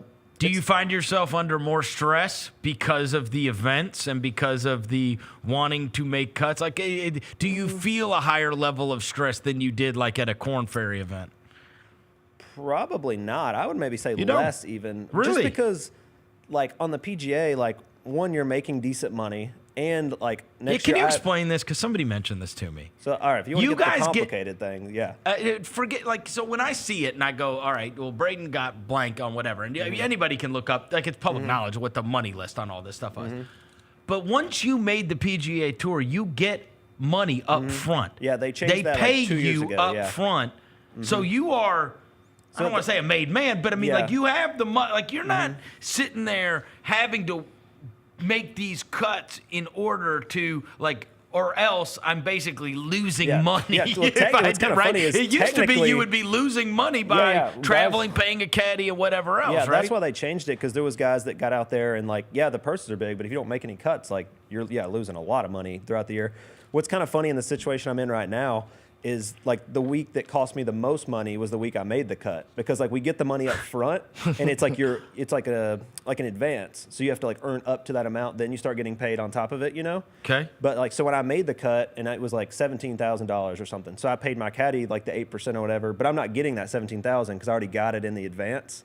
So like until it's almost like a healthcare deductible? Yeah, basically, yeah. I just have to wait, so until all right, so they give you $500,000 when you're a rookie year on tour, and it's like they take some taxes out and withheld some stuff, so it's like $400,000 came in, and until I get to $400,000, like if I play next week and make $300,000, I don't get any of it. It's like it's not. You're trying to pay it back. Yeah, like basically. I would get to $317,000, and then if the next week I make $100,000, then I'd get paid $17,000, and then start getting paid every week. That's crazy. But I didn't realize this. It's like a healthcare deductible. Yeah. So is that for everybody that makes the tour? I think it's just the rookies now. I guess they were thinking that you get $400, and now everything counts against that. And then once you get to that 400, which is kind of confusing because I don't know how it's not after the 500 because it's like with taxes. I don't really understand that. But they said after 400 is when you start like just getting your normal pay. Like you make 30 grand, you get 30 grand in your account. This is very, very applicable to the NBA when we talk about guys where it's like to maintain the hunger after you become a made man. It's like, all right, we just put a couple $1 million in your pocket. And it's like, is that making it? Yeah. Or so there's going to be the guys that want to make the $4 million. It's like, bro, I'm not happy because I can imagine there are going to be, even if they would never say it out loud, and I know you don't feel this way, but there are going to be people that make the PGA Tour and be like, bro, if I make a cut, I make a cut. I got $400 grand. Yeah, for sure. Yeah. But right, like you said, like my mindset is like every week and win 1.7 million, 1.6 million. So like that's always out there, no matter what you have or whatever. So. But yeah, it's an interesting thing with how. So didn't make a dime for making that cut. No. You actually paid. I actually would have technically lost more money because I would like pay my caddy the percentage and stuff like that. Wow. But hopefully that doesn't come down to like there'll be obviously people that finish under that throughout the year because the first year they did it maybe like 3 years ago they did the end. Like say you made 200, they would like back pay it or whatever. But then they were like people want it up front because you're going to Hawaii and all these places and like spending a lot of money. But I don't really think it matters if it's before or after. But it is nice. But I do think that to answer your question about the nervousness, stuff like that does take nerves away where I feel like I can just like play golf and it's not all about money. Where like on Korn Ferry, it was like, all right, I've missed 3 of the first 4 cuts. Like if I don't get going, like I have no job, no money. Like, so there is it's probably less pressure if anything, but not necessarily, it's less money pressure, which that kind of pressure sucks anyway. So it's nice to have just like the golf pressure on me and worry about that stuff. Just the golf pressure. You told me you played Augusta National. How? So when I won the NCAAs in 2017, a member from Mississippi invited me and Coach Malloy, the golf coach down at Ole Miss. He invited us to go play, but it was pre-NIL era. So they're like, you can't do it. It's a like impermissible or whatever the word would be, like benefit. They're like, dang, like that sucks. Like, but they're like, but you can make it a you team. won the national championship as an individual. Yes. And so this guy, who's I guess a huge Ole Miss supporter, says, hey, I could take you and the coach I want to take to you Augusta. And coach out. We're like, great, but like we can't. We run it by compliance, whatever. And I think I told you this last time, but I don't know if there's anything worse in terms. I don't know if. I mean, did you tell them Laramie Tunsil is driving an Escalade? Exactly. It's like I can't go play a golf course for free. But yeah, Dante Moncrief has like a Lamborghini. What are we doing? That was why we had to deal with so much nonsense after all that stuff. Hugh Freeze. Like, compliance was so strict because all that. Well, because he got the best receiver from New Jersey and he got the best lineman from Chicago. The number 1 class in the whole country. Showed up at Ole Miss. So, all right, so you don't get to go, and now I can't imagine how Coach, crushed you must have been. Coach kind of like says that. He's like, but they said if you make it a team trip, you can go. And I was like, I don't know how that makes sense, but perfect. So we actually had a qualifier. It was like our 10 guys on a team or whatever, and only 6 could go because it was 2 different groups. And so they had a very nervy qualifier. And so the 6 guys that we got to go and play it back-to-back days. And this was like probably February. Oh, wait. You took your Ole Miss golf team. Yeah, whole There's team. 10 of them. 6 and you said whoever finishes in the top 6 gets to go to Augusta? Yeah. Holy crap, dude. Coach was like, honestly, there's no way to do this. He's like, we're going to have like a 3-round qualifier, top 6 go. Like, I think, like, obviously I was exempt, and then there was maybe one other player exempt that had been playing really well or something. And then it was basically like, y'all go figure it out. Like, and that's pretty, I'm glad I wasn't a part of that. So 6 of y'all got to go. Yep. 6 got to go, and then so we got to play. It was in like February 2018, and it was we played the first day, and it was maybe 55 degrees, sunny, like perfect, like really nice. And then the second day was blowing. It was like 42 degrees, blowing 30, raining, all that. The caddy said they never had people like want to go play in that because I guess usually a bunch of old rich dudes and stuff, and they're just going to play. But we're playing like if we can play, we're going. So that day we were hitting crazy. Like we hit like 5-iron into 12 and like driver 3-wood 8-iron into 15, like crazy stuff. But first day, what did you shoot? The first time you ever played there? I shot like 2 over the first day, and one of my teammates. It might have been around the low the first day, but the second day when it was blowing crazy, one of my teammates shot even par in it. It was like he had like driver 3-wood in 18. It was crazy. Wow. But it wasn't really. They tell me that you have to have a caddy. It's the one thing Rachel Heck told me. Which, by the way, I don't know if you guys saw this. She played in the amateur thing this weekend in Augusta. She still got it. Bro, she doesn't even play golf anymore. She shot 71 the first day. Oh, really? I was like, you got to be. No, she didn't. I think it was 76 the second round. Oh, really? But she went out there. She works for like a hedge fund manager. She went to 71 at Augusta National. I was like, come on, bro. Anyways, really she told me that her dad always caddied for her. They said when she went out there, they're like, no, you have to have an Augusta National caddy, not because you have to have it because we force you to. You have to know somebody that knows how to putt on this, or else you're going to 3-putt. And she said there were several times where she like read a putt when she was out there with her dad and was like, I would have literally putted it the wrong direction on this green. Yeah. They say it's impossible. Yeah, when we played, the greens were like fast, but not like master speeds. So, like it was a little more manageable. But what I just remember is like during the Masters, the ball always rolls, and it was like basically plugging. We played, and the course was so long, it like wasn't even fun. Like they told us, like if you play the tournament tees, like even if y'all like, because we hit at the same distance basically as like tour players and stuff. But they were like, you're not going to have fun. We're like, oh, we're playing the backs anyway. And it was not that fun, honestly. We were hitting like 2 irons into like, like number 11s, like, you know, it's like 500 yards. But like guys get over the hill a little bit, have a 6 iron. Like we had like 240 in there because it was into the wind. Like it was just, we probably should have played up a little bit, but we're like, you get the one chance. You got to like play Is back. it everything you dream of if you get to go like out there and do it? Like the grass is green. It's pretty cool. It's like the it was, it cannot be nicer. Like every blade of grass is perfect. Everybody was nice. The pro shop had everything you can imagine. Like it was. Did you cop? You cop some I got gear? a good bit of stuff. Yeah, there you go. There you go. Have you ever been as a patron? No, I haven't. I did. That's the only time you've ever been to Augusta National. I did to play go to like the clubhouse on when I turned pro. My agency like had me out there to meet some people and stuff. And we like there was like this house that was like a mile away. And then we went to the clubhouse and like had lunch with some people, but not like I didn't see the course at all. So we didn't have like tickets to like go out there or anything. So you have been seeing this up close and personal. Obviously, you know what it takes in order to win at these different courses that people have won at recently, right? Whether it's Rory, whether it's Minwoo Lee, all these kind of guys.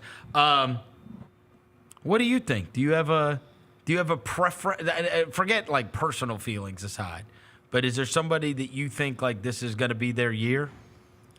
I mean, we were talking out there. It's always I feel like Rory's the pick, but he hasn't really shown that it's going to happen. I honestly think Rory's going to win on a year where it's like a little bit off. Like he's coming in right now with so much hype. He's won twice. Like everyone likes him. I think he's going to win it like say next year, 2 years, 3 years, whatever, when like he's been struggling, maybe had an injury, hasn't played much, when he's like coming in low key. I think that'd be so much easier for him.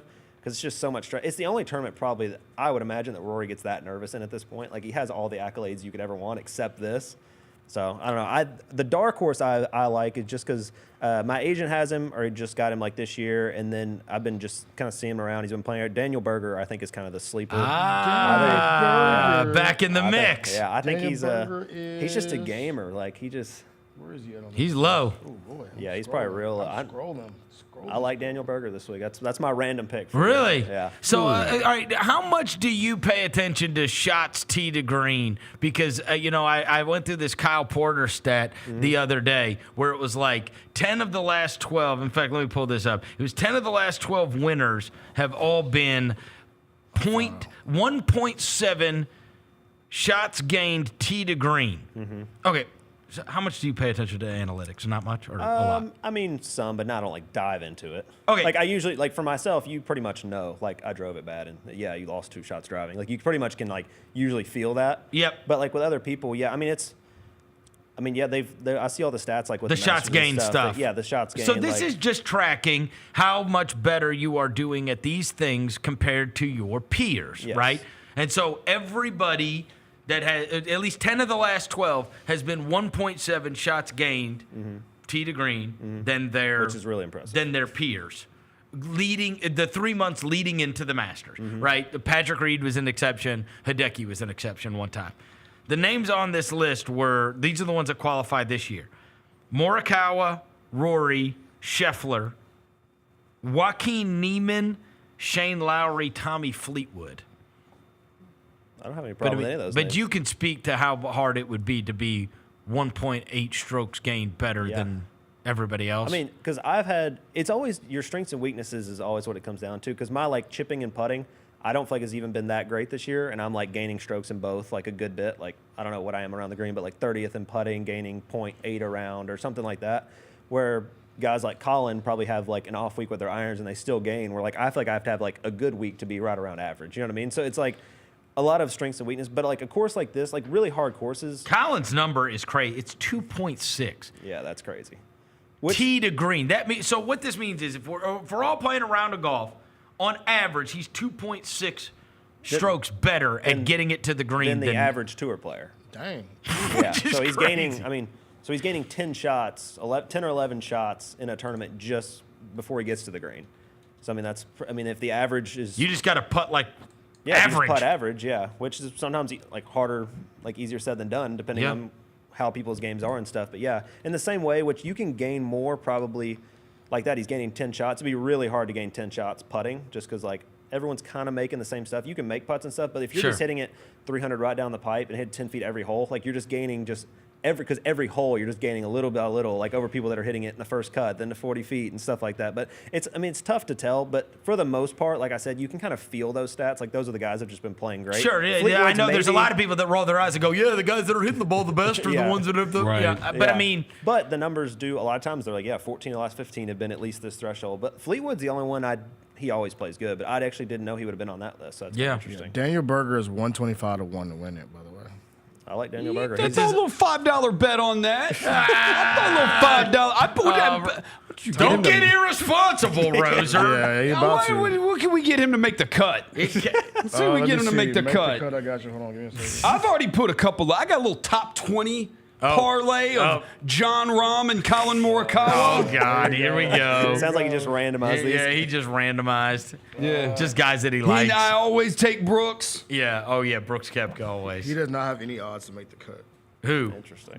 Daniel Berger. There has to be odds. It's not on this website I'm looking at. Yeah, I'll find really? him. Hang on. Dude, he's just a gamer. There's some guys out there, like, I feel like there's guys that are, like, just great at swinging the golf club. And then there's guys that are like Daniel Berger, swings kind of funky, like all this kind of stuff, but like just believes in himself, great chipper putter. He also uses those same like TI with those clubs. Like I always see the stories about AP2. Like remember when he bought his clubs on eBay?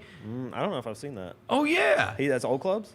Yeah, you don't know that? It wasn't the AP2s, but it was something like ones back no, in the day? he couldn't find them, and he put out the APP like, hey, these are the clubs that I want, and like people were like lining up, and they were like, dude, really, he like had to go find them from other places. Hey, that's what I'm telling you. Though he's like a. It's some kind of. You really don't know. You've never heard this story, really? Minus 230 to make the cut. Daniel Berger. Yeah, minus 230. Daniel Berger. The majors are a lot different making the cut too, because like there's 90 guys and it's like 55 in ties, so it's a little different than like the regular like 156 and 65 in ties. Here you go. Yeah, here it is. Daniel Berger just buying clubs on eBay. My putter's off eBay. It said Daniel Berger won the Charles Schwab Challenge over the weekend. This is from 5 years ago. Mm-hmm.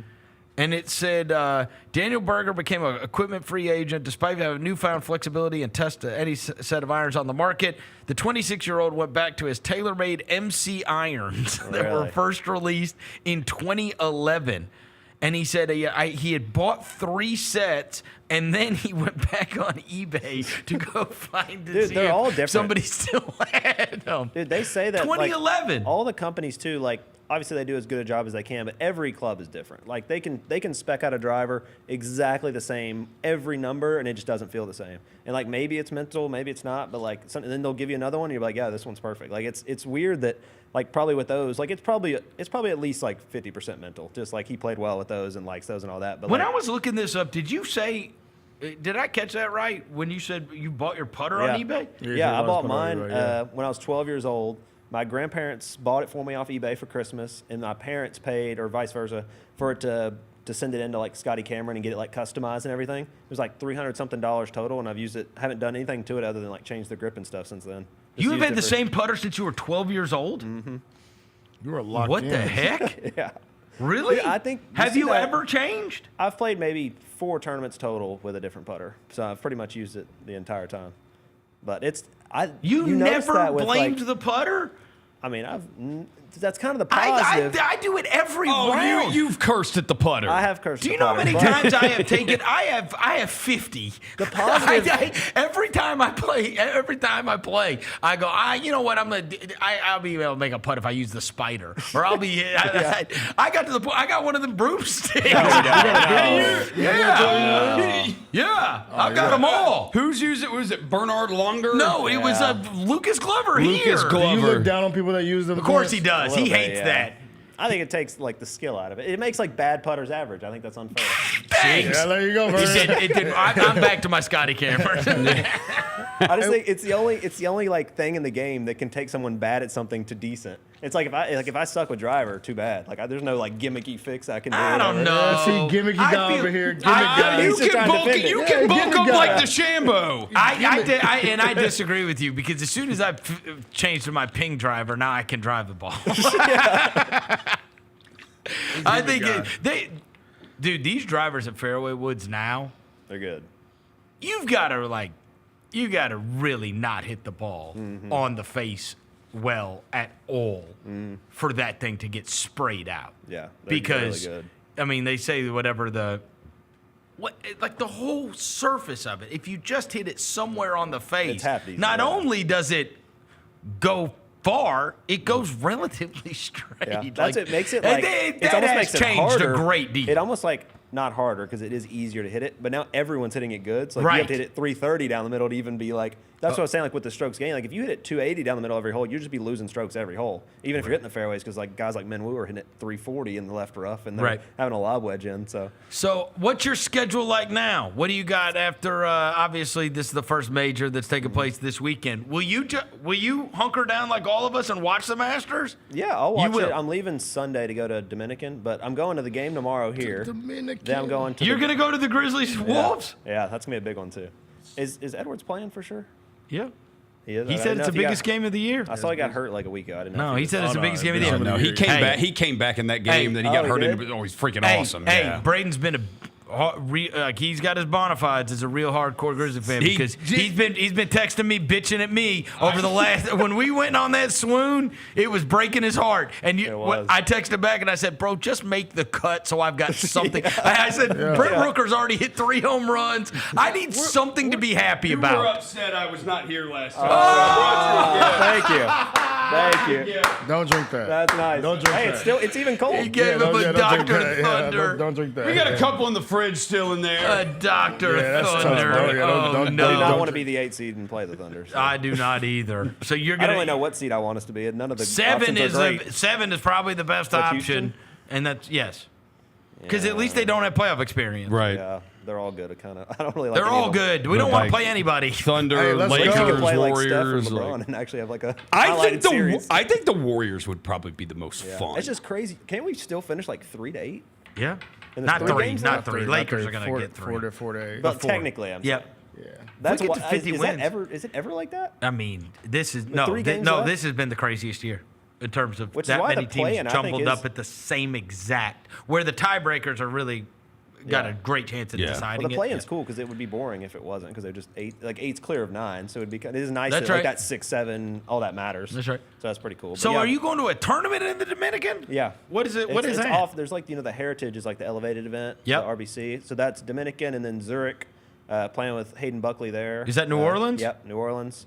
Then Dallas, then Myrtle Beach. So So your schedule's full right after the Masters. That's some good. That's 4 good spots. Yeah, it'll be a good one. So Nice tan action. it'll be nice. After Dominican, I like going out of the country, but it is kind of a headache sometimes. So it's nice, like do that one. I think it's the last one almost of the year until. We probably like, shouldn't all talk the about fall. this on the air, but I don't care. Lord. Do y'all have your real IDs yet? No. Got to get them. You had to get one, didn't you? I have had it a while. Yeah. You either have to have that or you got to have a passport. I've heard some stories. Bro. Was it a pain or no? I don't think so. I just realized that my kids are going to be getting out of school. We're going to be traveling this summer. You have to have one to fly. It's by May, right? Bro, it's a month and a half. They've only been saying it for the last 7 years, though. Yeah, people said it's been a hassle to get them too. Really? I don't know anybody with one, but What you is the just said point? you were flying to the Dominican, and I was like, well, he's got to have one. Yeah. Right? They said it's been a hassle to get them. Is Yeah. it just because everyone's trying to get them right now, or what? I don't know. Probably. I don't know. like Yours wasn't. You got Mississippi, right? We were supposed to have them years ago, but they delayed it because of COVID. How about y'all delay it Yeah, again? you got the star on there. All right, I fair think enough. I've had that a while. Okay. All right. Yeah, I don't really know what the point is though. Like, does it do anything? Travel, government You're more buildings. verified I than don't you were know. before? Yeah. It's like a check mark on your ID. Like a, Just make money, I like guess. a Twitter check mark. Good luck in the Dominican. We'll be rooting for you. We'll be watching along, and then you said Zurich right after that, right? Yep. Hopefully That'll get be a a win big at one of one. these. That'd be nice. Man, you're gonna yes. You're right there. The breakthrough's You're right coming. there. The breakthrough's coming. The breakthrough's coming. You just got to have that runway. Just a lot of opportunities, and we got 15, 17 more. What, you're gonna start making birdies, and then the thing's just gonna. Then it's. I've kind of done that every year on the Corn Fair. I've always kind of gotten slow starts and then got it kind of rolling. So hopefully that's kind of the same MO. Do you eat the same thing every day No. on tournament? Like, Well, I do a lot of Chipotle, shots. some Chick-fil-A. A lot of people, everyone I always talk to, they're always like saying like, you gotta try this cool spot, this cool spot. I'm like, I don't have time for that. I Yeah, gotta eat some Chipotle and eat sleep. what you know. Yeah, you know what I'm I saying. don't have I time respect for all that. Respect that. He's Braden Thornberry. Thanks for coming in, brother. Yes, sir. All right, Roser, did you throw it down on Daniel Berger for him? Not yet, but I will. All right. Yeah. Kinfolk Kia Shine's gonna join us in studio on the other side. Chris Vernon Show.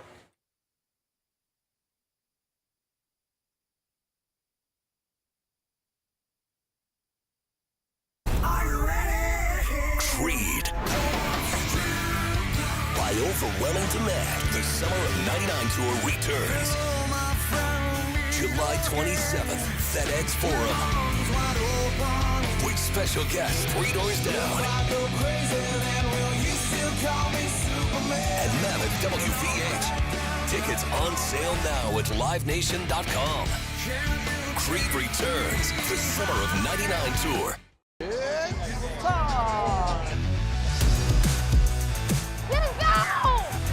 Bane drives. Oh yeah, oh yeah. Close. He hits and the Grizzlies have the lead. Yeah! Jared with a knockaway. Good defense. Morant attacking, spinning, hanging, and hitting. Let's go, show! Let's go!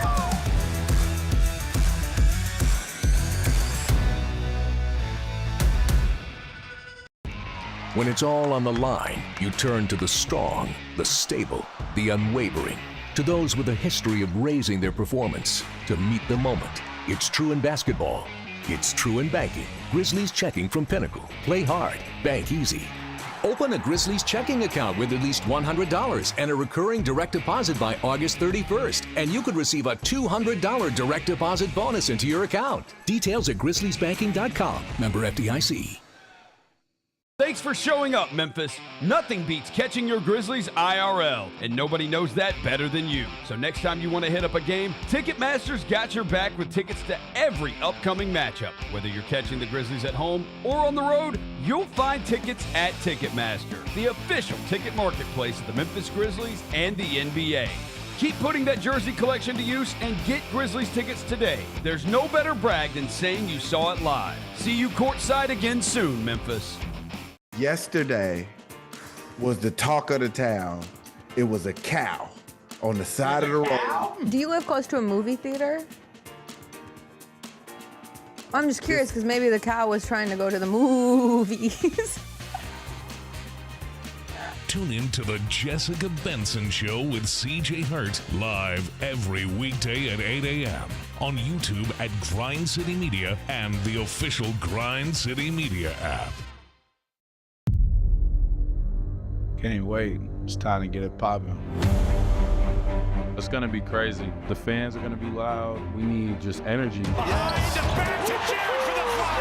We're gonna need, the Forum rocking. We're gonna need, everybody in Memphis to be out there to come with support. When the fans are good, we're good. Simple as that. A Bane three. Yes, sir. Desmond Bane with ice water in his veins. We'll ride the energy together. Kroger shoppers and Grizz fans, want exclusive last-minute discounted ticket deals texted straight to you during the Grizzlies 2024-2025 season? Sign up with the new Kroger Buzzer Beater deal. Fans can sign up by texting Grizz to 636-479 or visit your local Kroger store in the Delta Division and scan the QR code. By signing up, you agree to receive recurring automated promotional and personalized marketing text messages from the Memphis Grizzlies. Consent is not a condition of any purchase. Message frequency varies. Message and data rates may apply. Shinedown. Dance Kid Dance Tour. Live in Memphis. FedEx Forum Saturday, August 30th.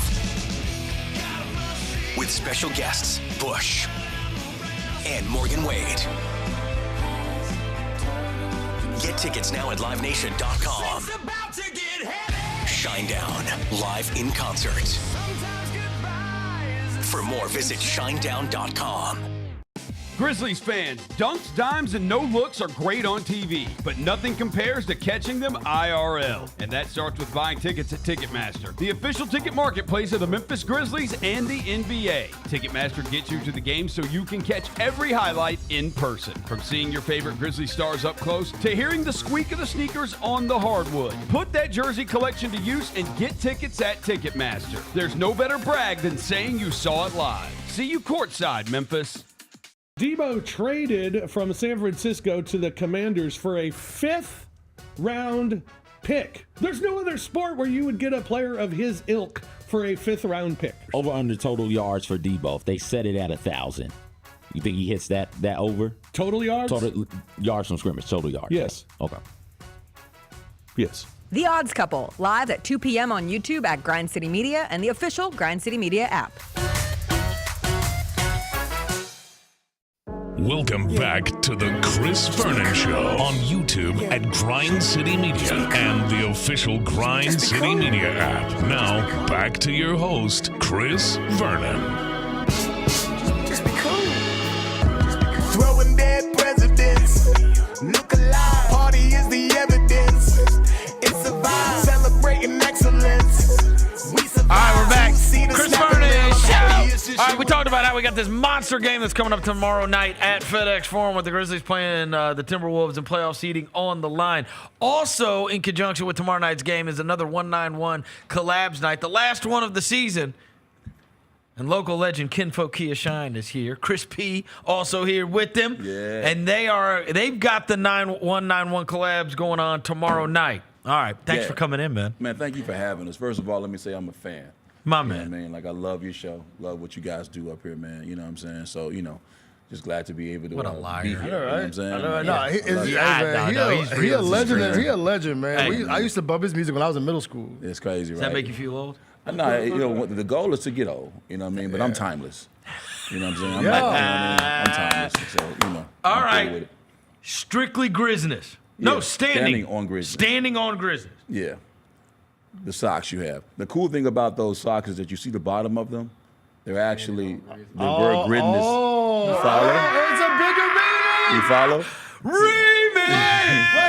Yeah. You gotta take it. You gotta peep those. There you go. So the bottom of the socks has It's grizzlies on So them. when you put them on your foot and you put your feet up, you're actually, you're standing on I'm grizzlies. standing on actual grizzlies. There you go. We got bucket hats. I'm a fan of and the you got bucket hat. Come on, Roser. Yeah, Throw on the I'm a bucket fan hat, of the Roser. And the buckles are reversible. The buckets are reversible. You may want to feel this way. You may feel that way. You know what I mean? You may feel this way or that way. You know what I mean? And guess what? They glow in the dark. You know what I mean? Do they really? Hey, Yes, can we they turn do. the lights off in here? Yeah, they do Hey, glow. hit the You know what I'm lights. saying? They glow. These glows. Somebody hit the you know what I'm lights. saying? Like, so Oh, you'll be no. able to do that. Roser's going to Yeah. turn the lights Turn off the so lights you off. can see if you're You gotta be standing pitch on black, I Grizzlies. think, to be able to see. You know what I'm saying? Wait, But what happened to it? Yeah, I don't know. It's like you can kind of see it a little bit. Wait, is I don't know. is this like when Ray You gotta go in the corner. got his thing? You gotta go in the corner. Glasses. You gotta have special glasses. They do glow. It does glow though. All right, go on, man. We're sorry. You'll see. Ray J said it's unbreakable. Nah, though, man. They do glow. It does glow in the dark. They glow? It Okay, they actually glow in the does dark. glow. You know what I Okay, mean? Like okay. you'll have to. You'll see. All right, here we go. Yeah. Next shirt. I like the 10 of the. Tell them about the Ja T, man, and what that represents. Yeah. Cheers. Yeah. The Ja T represents grit. Pretty much, the normal stuff that represents the Grizzlies organization. We wanted to focus on his head. Immediately pause. Immediately pause. We wanted to focus on his face and his animosity to the game. Yeah. His how gritty he is for real on the court. We wanted to show that. Yeah. For lack of better words. I think I should. Maybe I should have did the description on that. You can go ahead. Give you one. Give yourself. Yeah. You know what I'm saying? So we got the Josh shirt. Next one. All right, that's the front standing on Grizzlies right there, whatever, because you have the actual namesake. Standing on Grizzlies, and on the back of it, you have none other than Trip standing on Grizzlies. And we want to give Trip his props for giving that Slam magazine and doing this thing. He's definitely been more of a offensive threat this year. He's been doing his game. He's been stepping up. You know So what I we mean? got a Josh shirt. We've got a Jaren shirt. And we got have socks. this. Don't forget the socks. We got bro. socks. We got buckets. We got socks. We got buckets. The dark bucket. Yeah, that you gotta have all the lights must be off. You cannot be in here. No shade. You can't have, you gotta have the glow in the dark. It has to be dark, okay? Where we gonna be in All right, the I'm dark gonna with a present that bucket fly hat job. on? Listen. You're gonna see it. Other than like a Diddy party, where we gonna be in the dark? Actually, it's just, you'll see it. You'll see it. All right. Fly let's go. Ja. I can rock with these socks. All right. And then the hoodie. Okay, yeah. Oh, that's tough. So this right here. This is it. This is a timeless piece right here. Fly Ja. Okay. It is the signature of Ja Morant. Yeah. Um, Hold on, before you missed one thing. Turn around. Turn Look around. Look at the back is crazy. We have an actual signature of Ja Morant on the back. Yeah, he signed it. And Officially. And then on the front pocket, he signed on the front. it says "Let me be Ja." Oh, that's a Let good me be phrase for Ja. now, especially with now. You going know, on. and you see how it's embedded in the lettering and it's giving good vibes. Yeah, no, I like it. It's giving NBA. I like that color. No, I like It's the giving vibes. NBA, right? No, it gives me the Will Ferrell movie, Semi-Pro. That's kind of the font right there. That's kind of the front and the Flint Thank you for Tropics the storytelling. coloring. I like Now it. you're following. Now you're following. You're following. Thank you. You're following. Okay, Yeah, the uniqueness. I'm standing on Grizness. This is Immediately, yes. Yes. Yeah.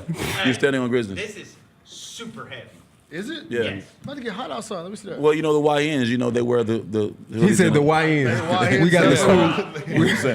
It's also great. Well, then it's also great for burning calories in the summertime too. So no, we got winter cool nights, They summer put the cool shiesty nights. on with it, remix it with the Yeah, shiesty. you remix it. You Oh, know we what I'm forgot saying? about the tribal pattern on the sleeve. We did. Oh, that's Yeah, tough. we look got at the- that. look We at the got sleeve. that. The John, sleeve hit's No, crazy. It's crazy. Look at the sleeve hit, bro. No, it's immediately fresh. You gotta respect our fresh. So No, do you it's guys, immediately so crispy. do you guys usually make? Do you guys usually make clothes outside of Grizzlies clothes? Yeah, like my site, coffeewithkinfolk.com, is been booming merch. Like, you know what I mean? Like, if you recall, the Stand on Gridness, like, you know, because we are actually on the name Stand on Gridness, we was pushing that before we even got the collab or whatever. been about like, it was 4 just, years. Like, About 4 like years. at least 3-4 years. Like, you know what I mean? So it was just, you know, we merch, autism merch, you know, most of my euphemisms, all my crispy, respect my fresh merch, all that stuff is on my site. So that was like that. And then, you know, really. Now the 191 collabs thing comes we about. Connected.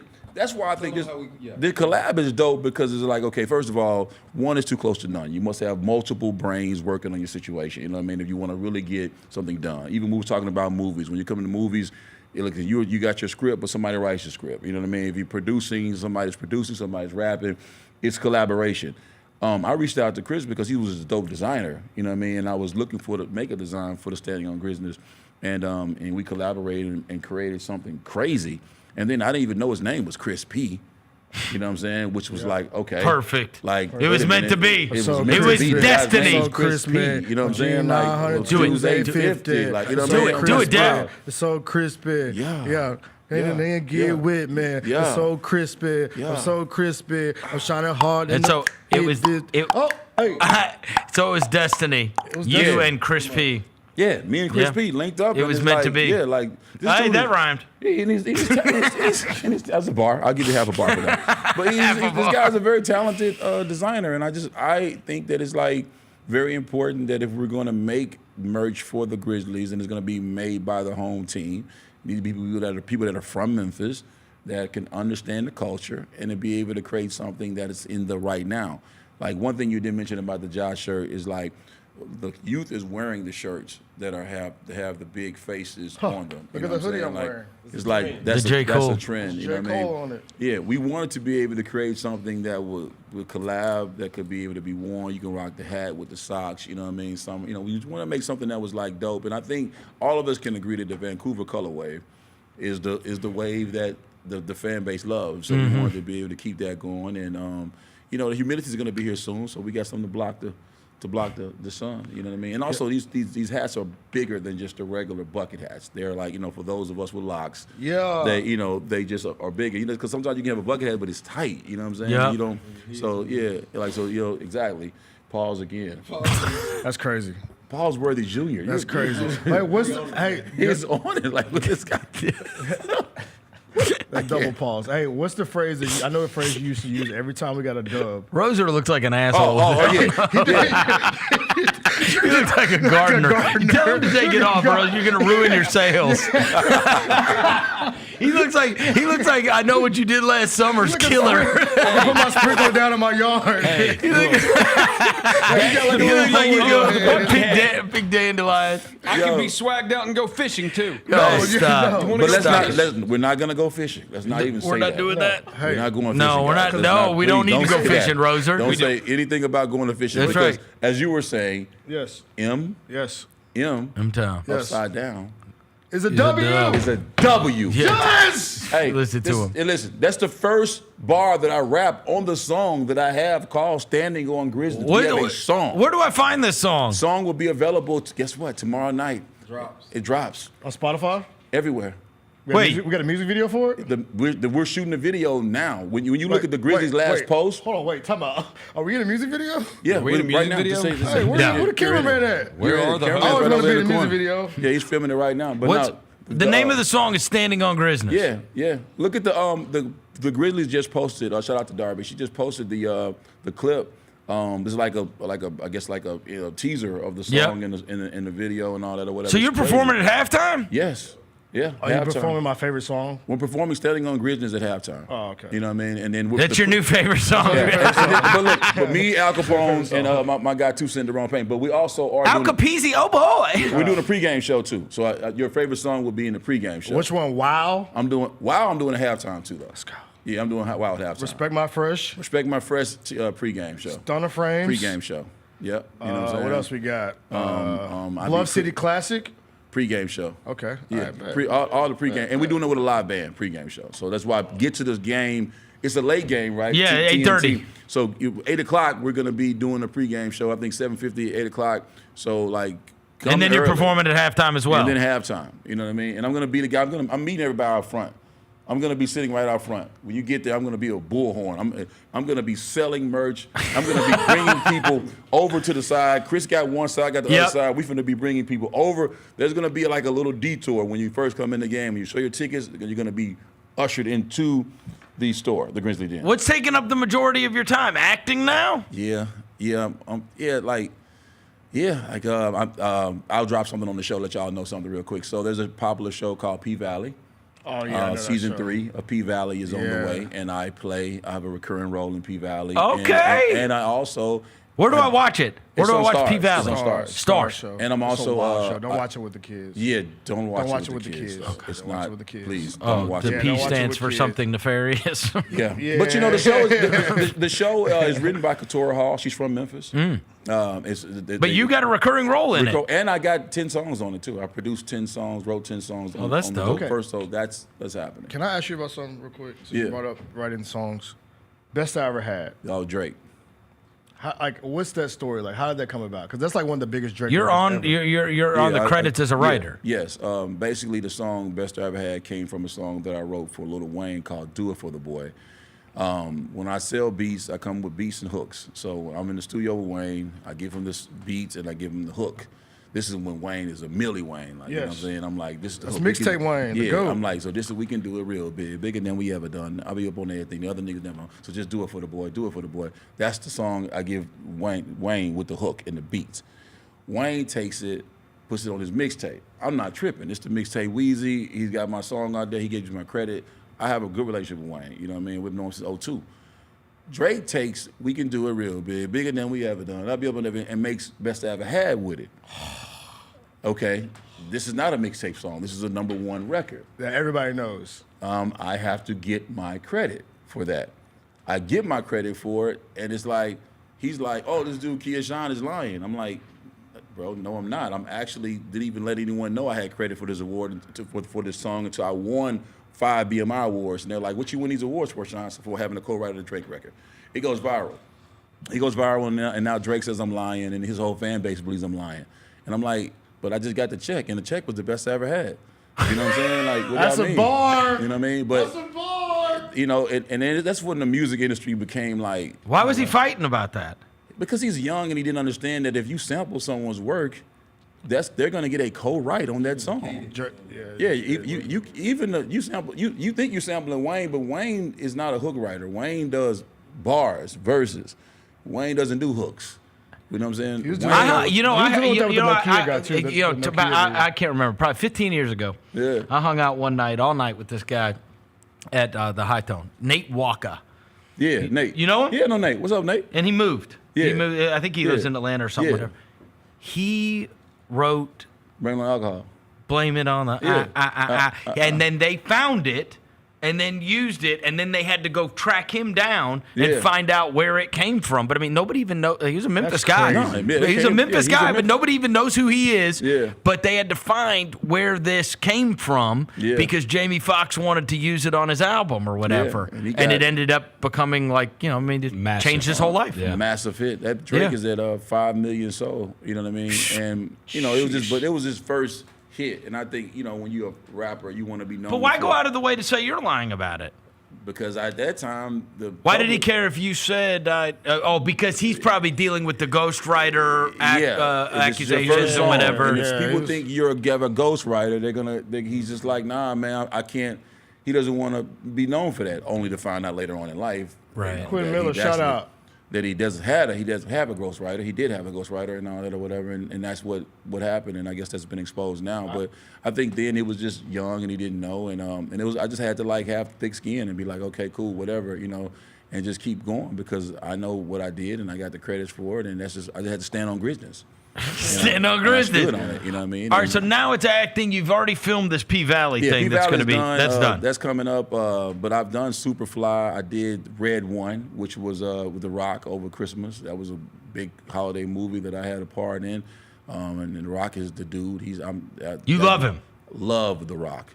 Everything that I think about The Rock is true. It's like true. Good people, real good people. Nah, bro, he's a superhero. Okay. And then I love hearing that. Yeah, he's him. They clone Tyrone, Superfly. I did Half Baked 2, Totally High. I've got also too, I got a part in BMF, the new season, episode 2 of the new season of BMF. I'm in that too. I got a small part in it, whatever. It's cool. But a lot of times I turn down stuff that's if it's something that's not on brand, you know what I'm saying, for me. So it's I could have done more, but it's I'm not doing more. Pause. Right. So, but yeah, I got to roll in the new BMF coming up too. So you know what I mean. So all right, Kinfolk Kia Shine, the group Standing on Grizz. I'm gonna show you all the stuff one more time. Color Book is coming. It's a great movie. It just won Tribeca. It won all these film festivals. Won Tribeca? Yeah, it's won Tribeca Film Festival. It won last year. The movie is incredible. And it's Color Book? It's called Color Book. It's about a father with Will Calais and Brandy. Brandy, who plays in she plays in P Valley. She dies, leaves the father with a special needs child. He has Down syndrome, and I play the best friend. And it's just I have a special needs son anyway with autism, so that's why I'm always representing for autism advocates. So it was just great to play in that movie or whatever. It's called Color Book. Called Color Book. You'll be. When's it come out? They got bidding wars right now. Who wants to I guess distribute it? Yeah. It's it won all the festivals. Film festivals. So it's doing that thing. You know what I mean? So I'm sure it'll be out somewhere by the fall. But it's I see Levita's in here. Levita from Steve Harvey show? Yeah. She was my acting coach, as a matter of fact. Bet, Terry Vaughn. Yeah. That's awesome. So yeah, it's definitely a great joint or whatever, man. But all right. Yeah. One last time, we're gonna show you everything that they got. This is tomorrow night. They got this shirt. This is the Jaren shirt. This is 191 Collabs tomorrow night I got at the FedEx socks. Forum. Socks. I got the socks. We got hats. We got the Josh shirt. Yeah. We got the farmer's hat. Rose is gonna be a farmer. The Josh shirt doesn't come with a grenade or anything. Whoa! Stop it. Shout out to the grenades. Shout out to the grenade. Last thing, guys. This shirt I have on, we will have these. Autism advocate. Yeah, we'll have these. You'll be able to get these at my table. We'll have our autism mascot, and you'll be able to come. And if you want to donate, you can get you one of these shirts as well. Awesome. Hey, Kinfolk Kia Shine, Crispy. Thanks for coming by, brother. It was nice seeing y'all. Tomorrow night, 191 Collabs in preparation for the Grizzlies Minnesota Timberwolves. We have game to win tomorrow too. night. We And have to win. It's must win. It's a must win. It's must win. It's a must win. We need everybody Yep. needs. The Trip said everybody to be there tomorrow. We need everybody to be there. We need the grindhouse to be loud. Win or die. Low back That's at it. Memphis on Win my or die. Yeah, it's win or die. We win or play in. Yeah. That's it. We can't have play-in. We can't have play in. No, we don't want to do a We ain't play-in. doing play-in. We don't want to have to play right into anything. Yeah, no. All right, it's going to do it for today's show. Thanks to Braden Thornberry. Thanks to Kinfolk Kia Shine and Chris P. Thanks to Devin Walker. Thanks to John Roser across the glass. Jaylen back in the studio. We got Masters updates tomorrow. Lock in. We'll be back then. Until then, we gone.